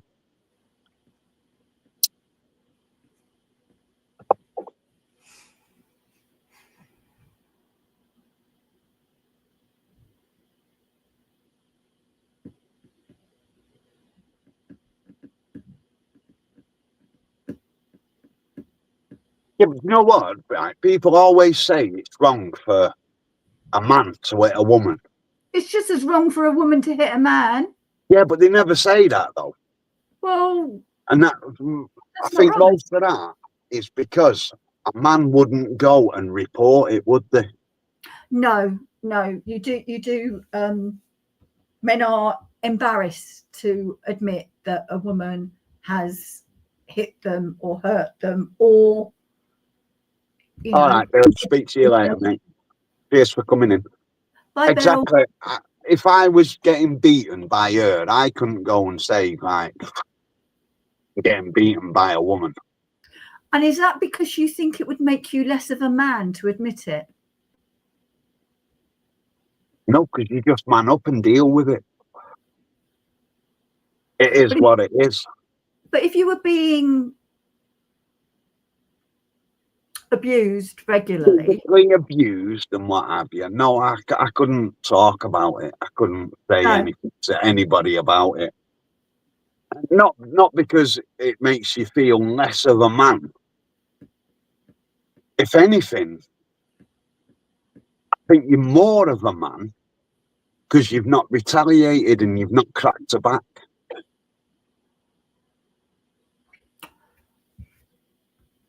Yeah, but you don't have to be abused. You don't have to. No, you don't have to be abused, and nobody should ever be abused, male or female. You know, life's too fucking short to be dealing with that. And abuse isn't always just physical.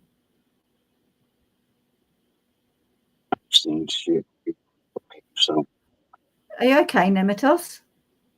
All right, mate. Sorry, this has touched the nerve. It was just because somebody mentioned it. I brought it up. Let's change the subject. It's not something I've ever witnessed or whatever.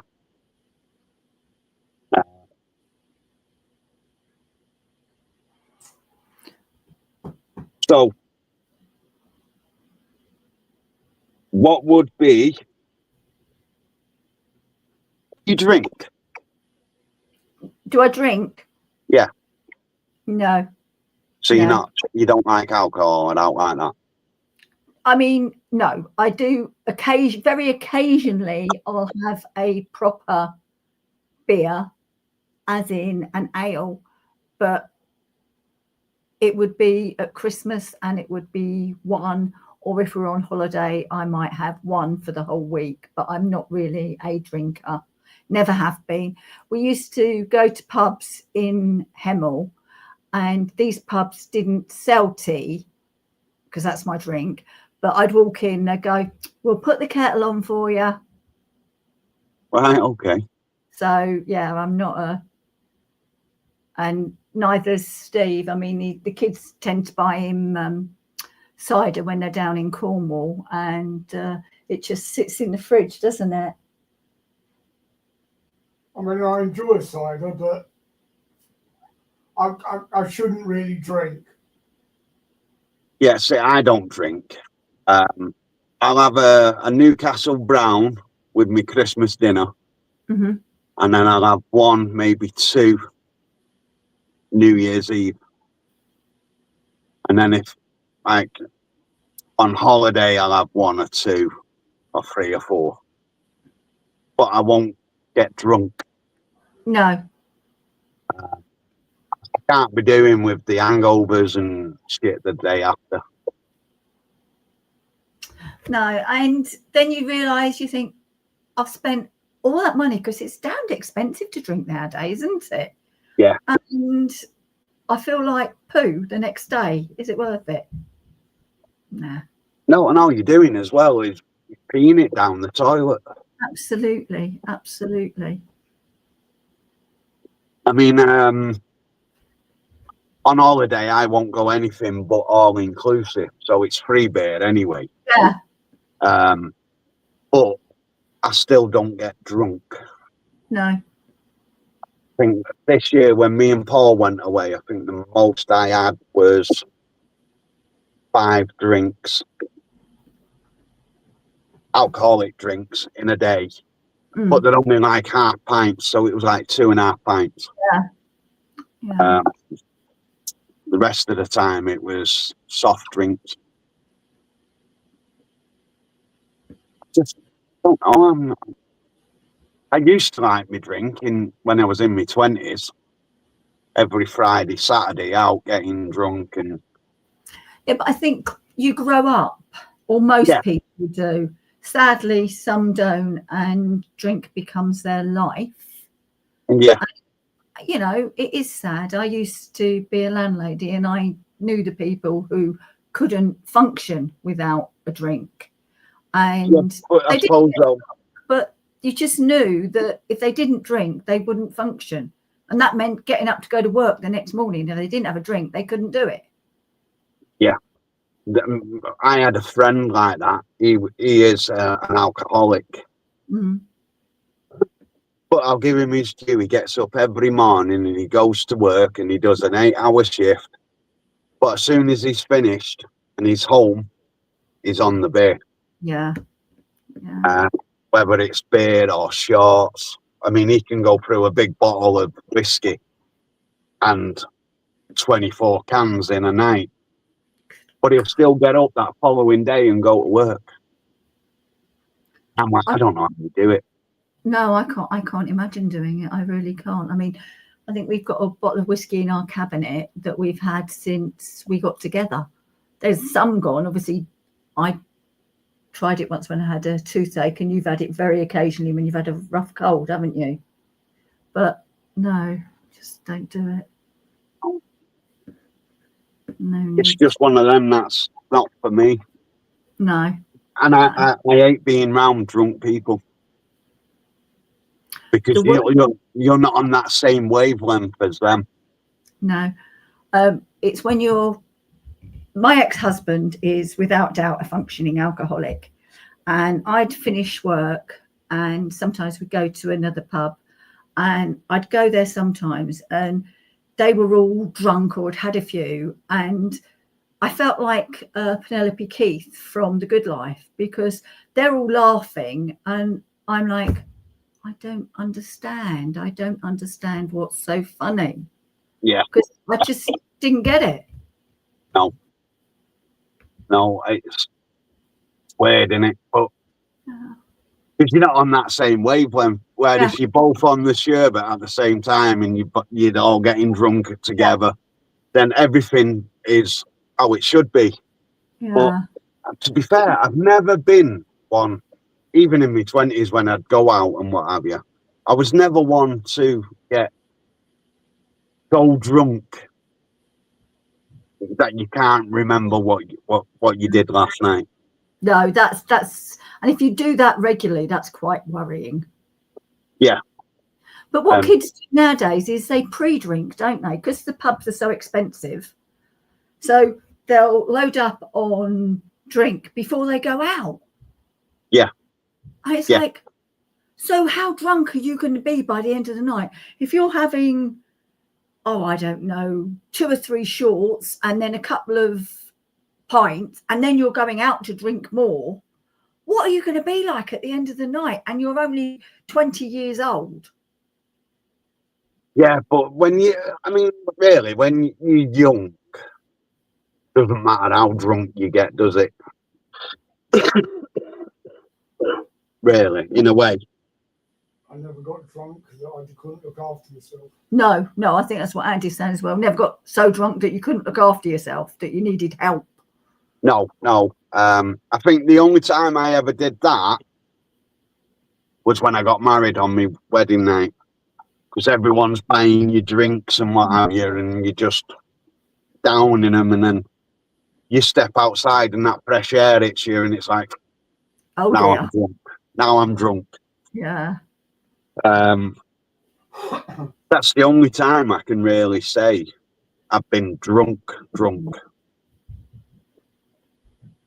I mean, don't get me wrong, I've been drunk, but not overly drunk where it's like you wake up in the morning, like, how did I get here? What did I do last night?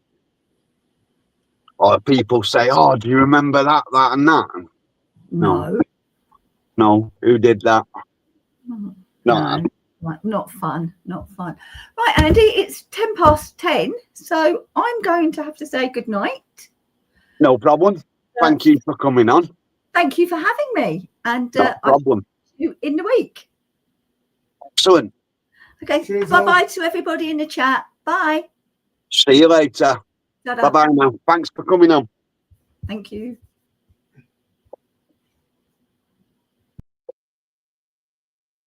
Oh, fucking hell, that's scary. Right, so we got 4 in chat. Who's still here?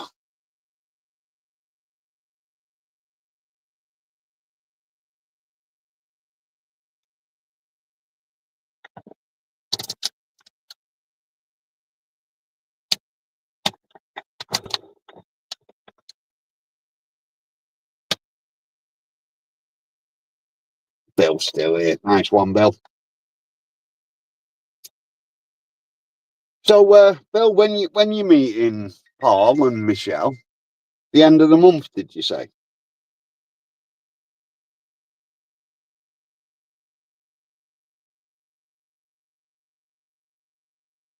I don't get why you've not got one, because I gave you a spanner the other day.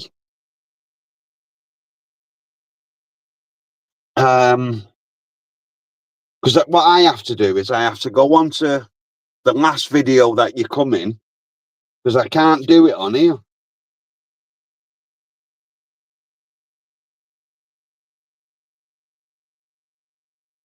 I'm going to have to try and get some money together, mate, and come down and meet you.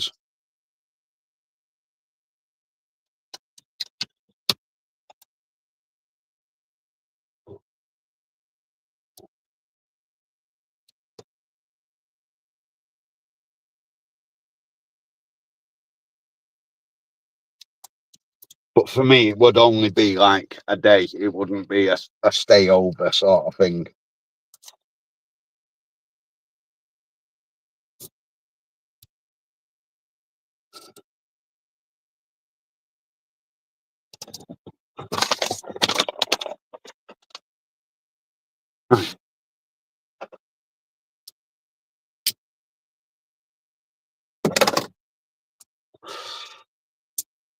So if I ignore you now, Bill, it's not I'm being ignorant. It's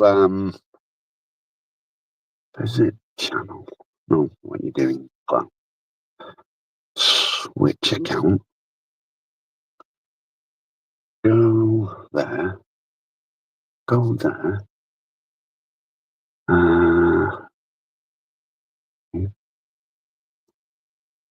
Not that one.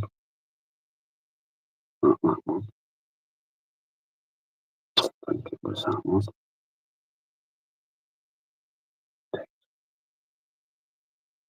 It's similar. There. There. Oh, yeah. Oh, there.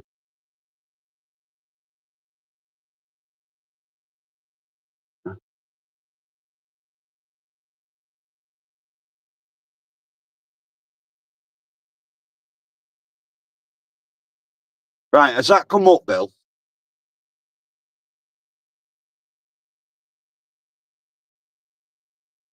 There.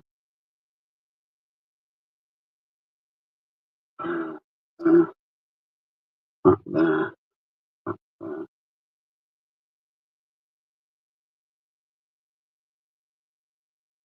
There we go.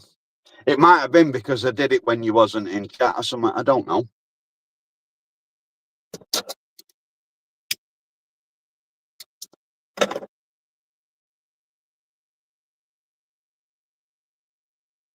No problem, mate. No problem. But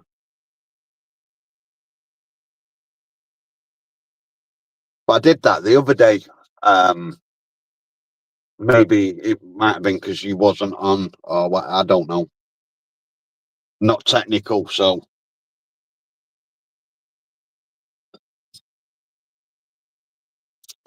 Maybe you had to be online to click OK or whatever.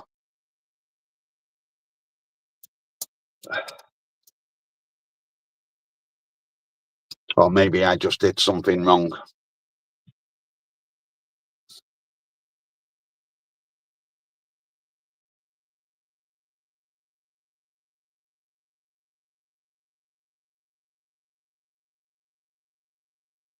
How long have I had the Mini? About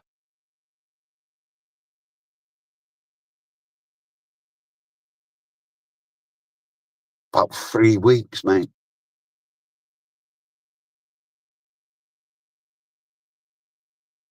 Yeah, I think it's about 3 weeks.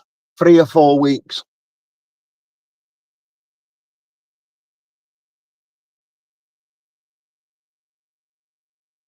No, if I need to know something about the computer, I have to get hold of Paul and say, right, how do I do this? Or it, like I scheduled this video for tonight, or should I say Paul did it last night to show me how to do it, and I can't remember what he did.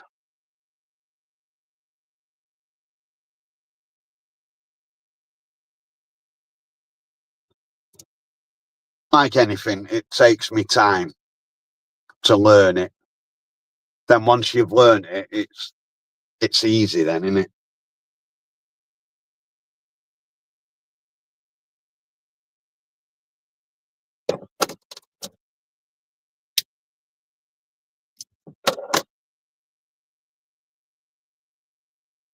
But still setting up a StreamYard, it still takes me 5 minutes to do it all and what have you. Yet Paul's done it within minutes, and it's like, really?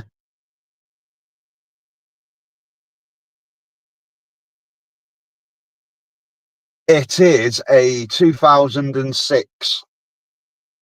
It's petrol, and I got it off my mate. He buys and sells them, and he was getting a new car, and he needed the space on his drive, so I got it for what he paid for it, which was 450 quid.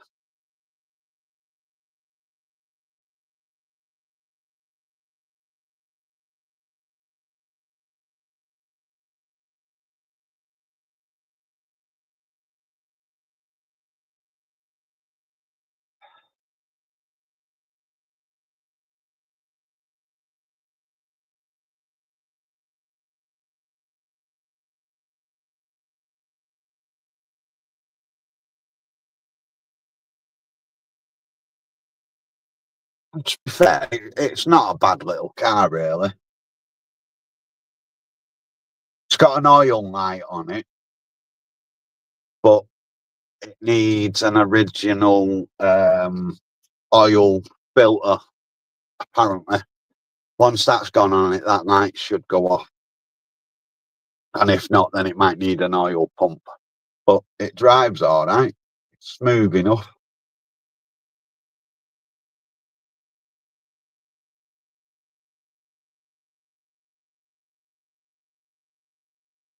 No, only two. Hers is off the road. The gearbox went on it.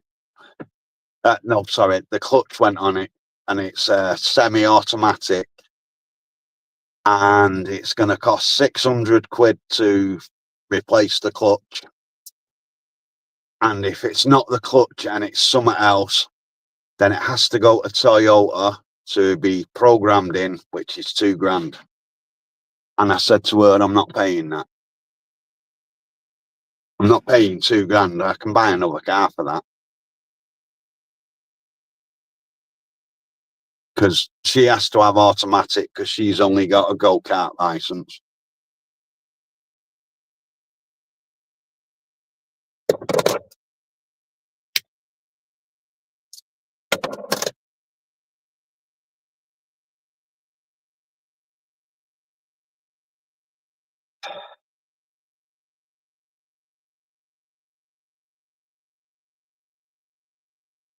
To be fair, I've only got the Mini for 12 months and then that's going. Yeah, go-kart license. You can only drive an automatic. Can't drive a manual.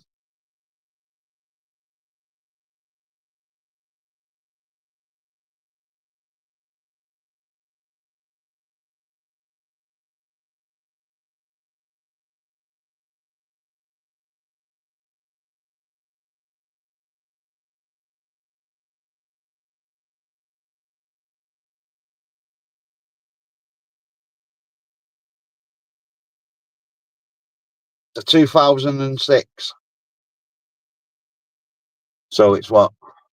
19 years old.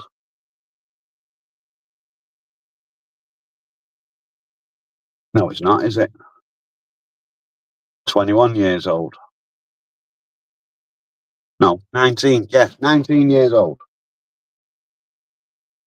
It'll be 20 years next year.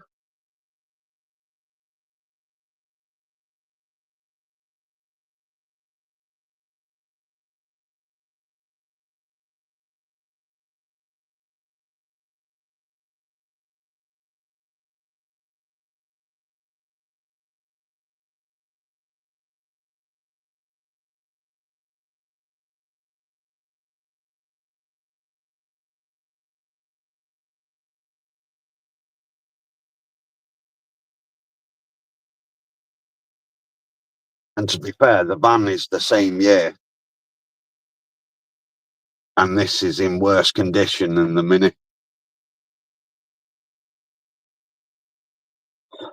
I did have a BMW years and years ago. A big old horrible thing. It was nasty. I don't like BMs. Didn't like the drive of it. I didn't like the seats of it.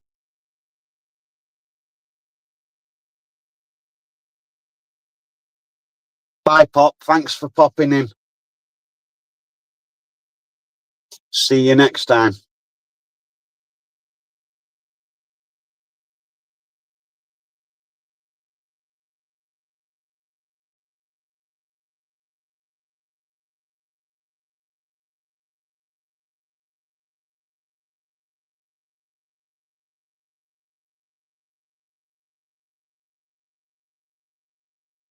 Well, yeah, the Mini is a BM, but it's not it's a Mini, innit?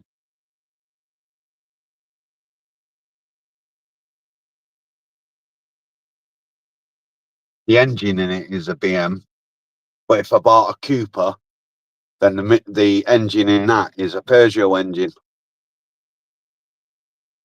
But in the Mini one, it's got a BM engine in.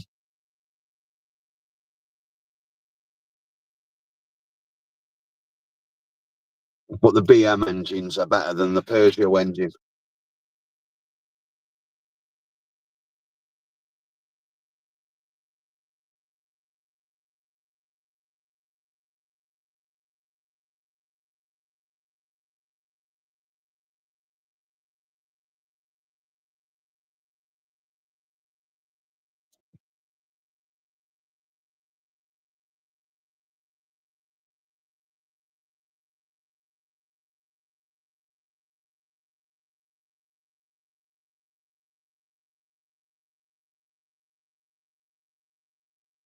I just don't like the BMWs. They're just. I'd rather have a Mercedes than a BM.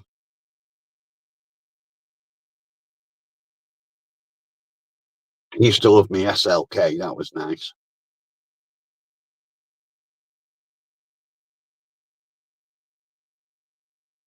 I prefer driving in the early hours, yes, because there's less traffic on the road. To be fair, I don't really like driving. Hate being stuck in traffic. I hate other drivers.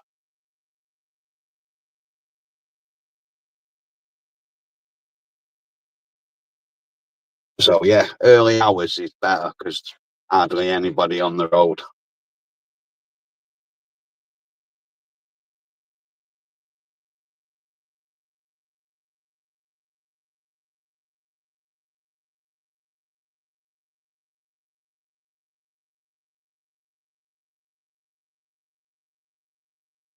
SLK is a two-seater Mercedes sporty car.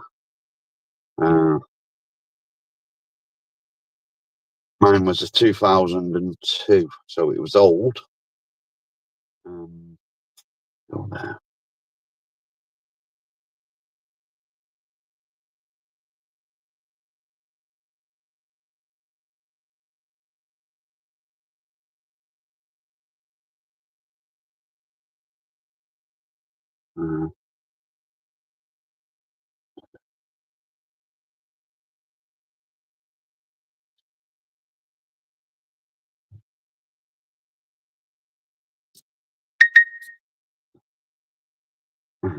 Accept.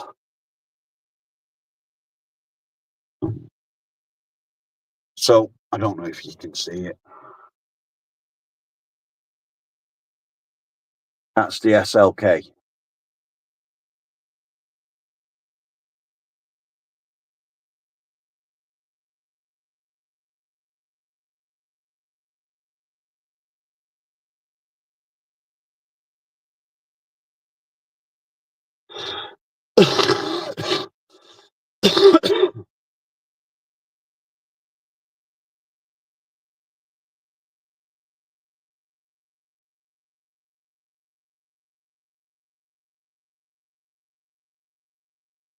Little man used to love that one because obviously the roof comes down, so it's just open.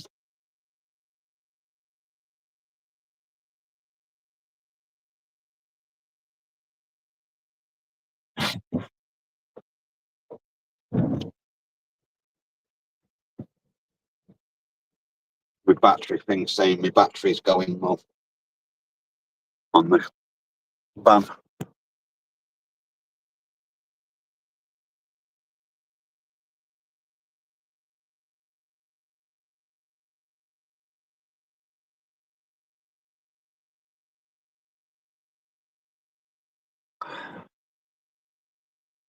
I don't know, mate. To be honest with you, I mean, I've owned two Volvos in my time. I owned a big saloon one and a small shitty one. One was automatic, one was manual. And the comfort in them was just unbelievable. The drive was like no other car. It was the same as driving anything. Apart from that seat, you just felt like you was in an armchair. I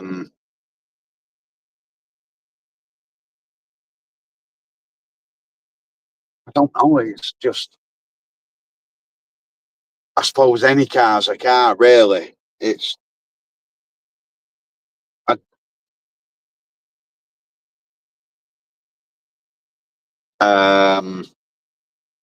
any car's a car, really.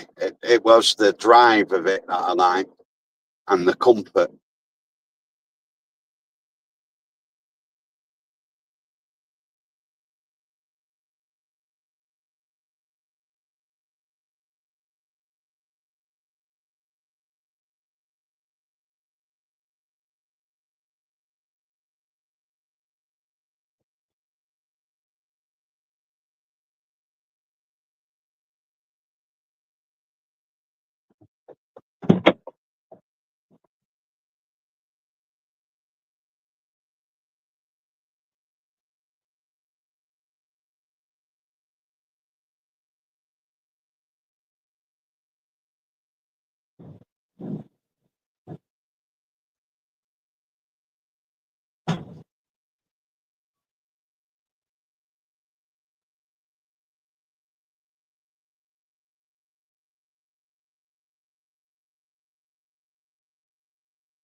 Wheels in the back of the van tapping on the fucking van. Wondered what it was.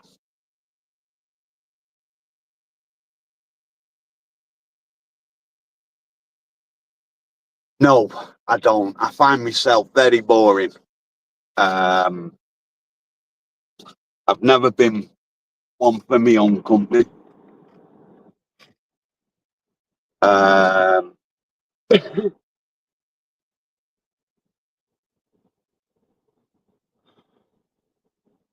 No, I don't know. It's just I get bored on my own.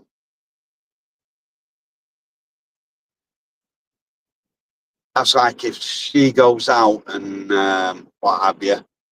Like I think it was last Tuesday. I got bored and I had to do a live here, so I wasn't bored on my own.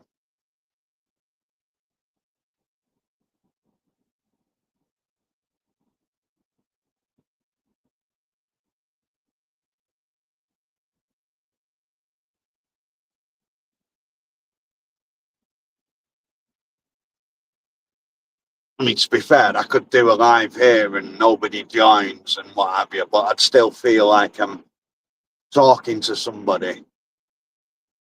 On the off chance that somebody did come in and join. So,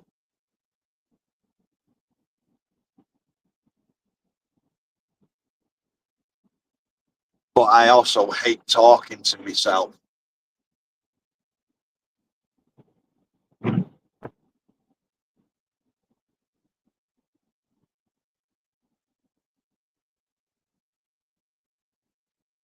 You know, you watch some people on YouTube and they can chat and chat and chat. I don't know what to chat about if I'm on my own.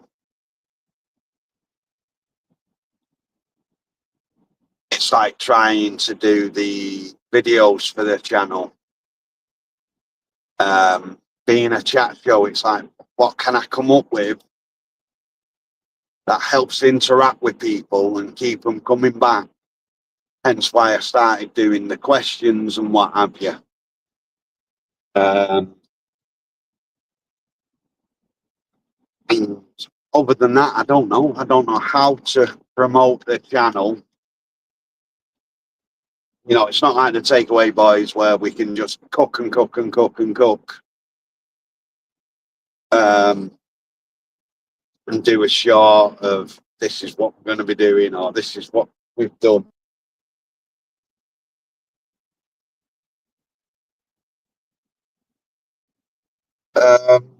No, not really.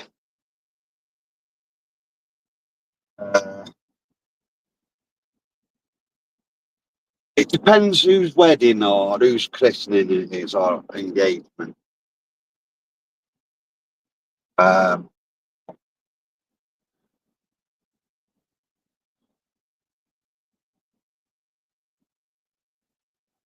No, not really. I'm not really a big party person.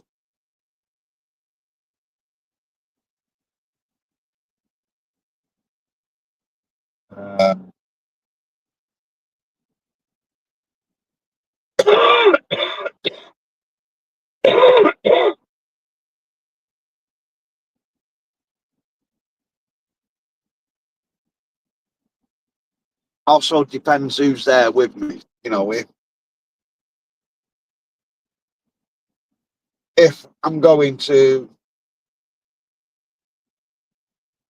a friend of a friend's party, no. If I'm going to a relative's party, that's different because there's family members there that you can interact with. Because I don't like interacting with strangers. I climb up until I get to know them. Because of my sense of humour, I tend to offend people.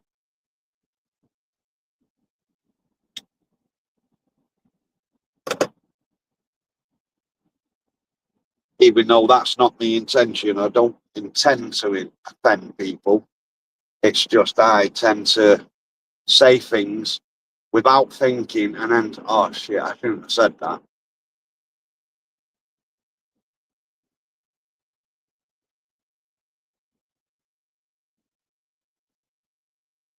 No, I've got no interest in that whatsoever. I don't see the point, because you're talking to yourself. It's like my mum and my dad. I won't go to their graves or anything. They're not there, so what's the point of going?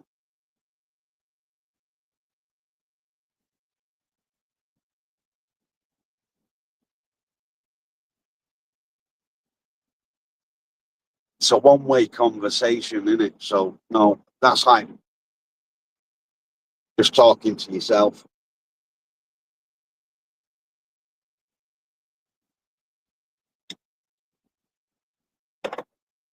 It was like when my dad had his stroke and he was in hospital.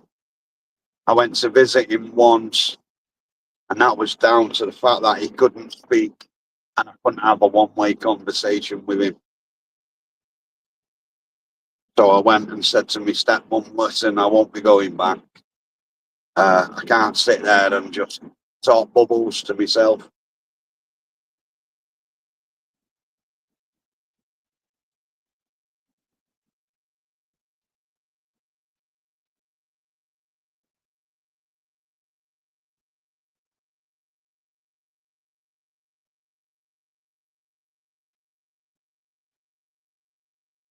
Don't know if I'm wrong for that, but it's just me.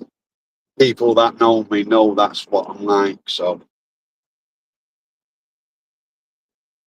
I tend not to expect it.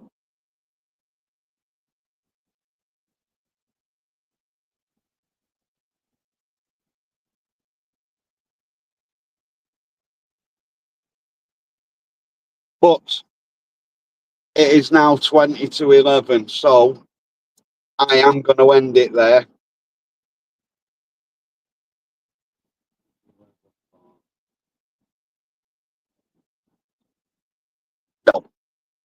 No. It's not a job I've ever fancied. Like I say, I don't like driving.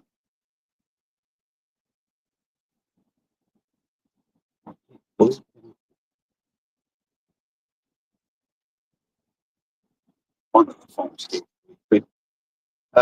No, I don't like driving. No.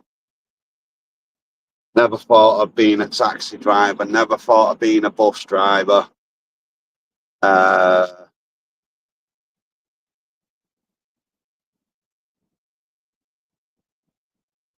I'd rather not.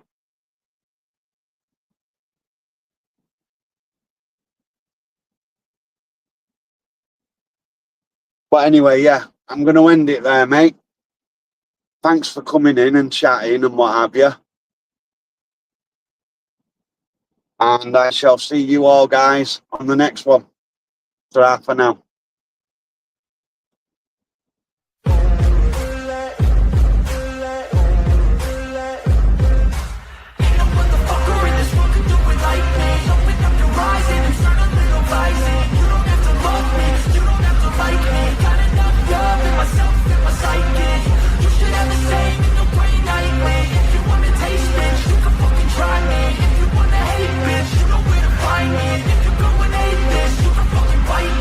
Cruising in my lane fast, call it high speed. I've been working hard, yeah, I've been working nightly. If you think you'll win, ha, not fucking likely. I be taking shots, yeah, cold-blooded, icy. Watching numbers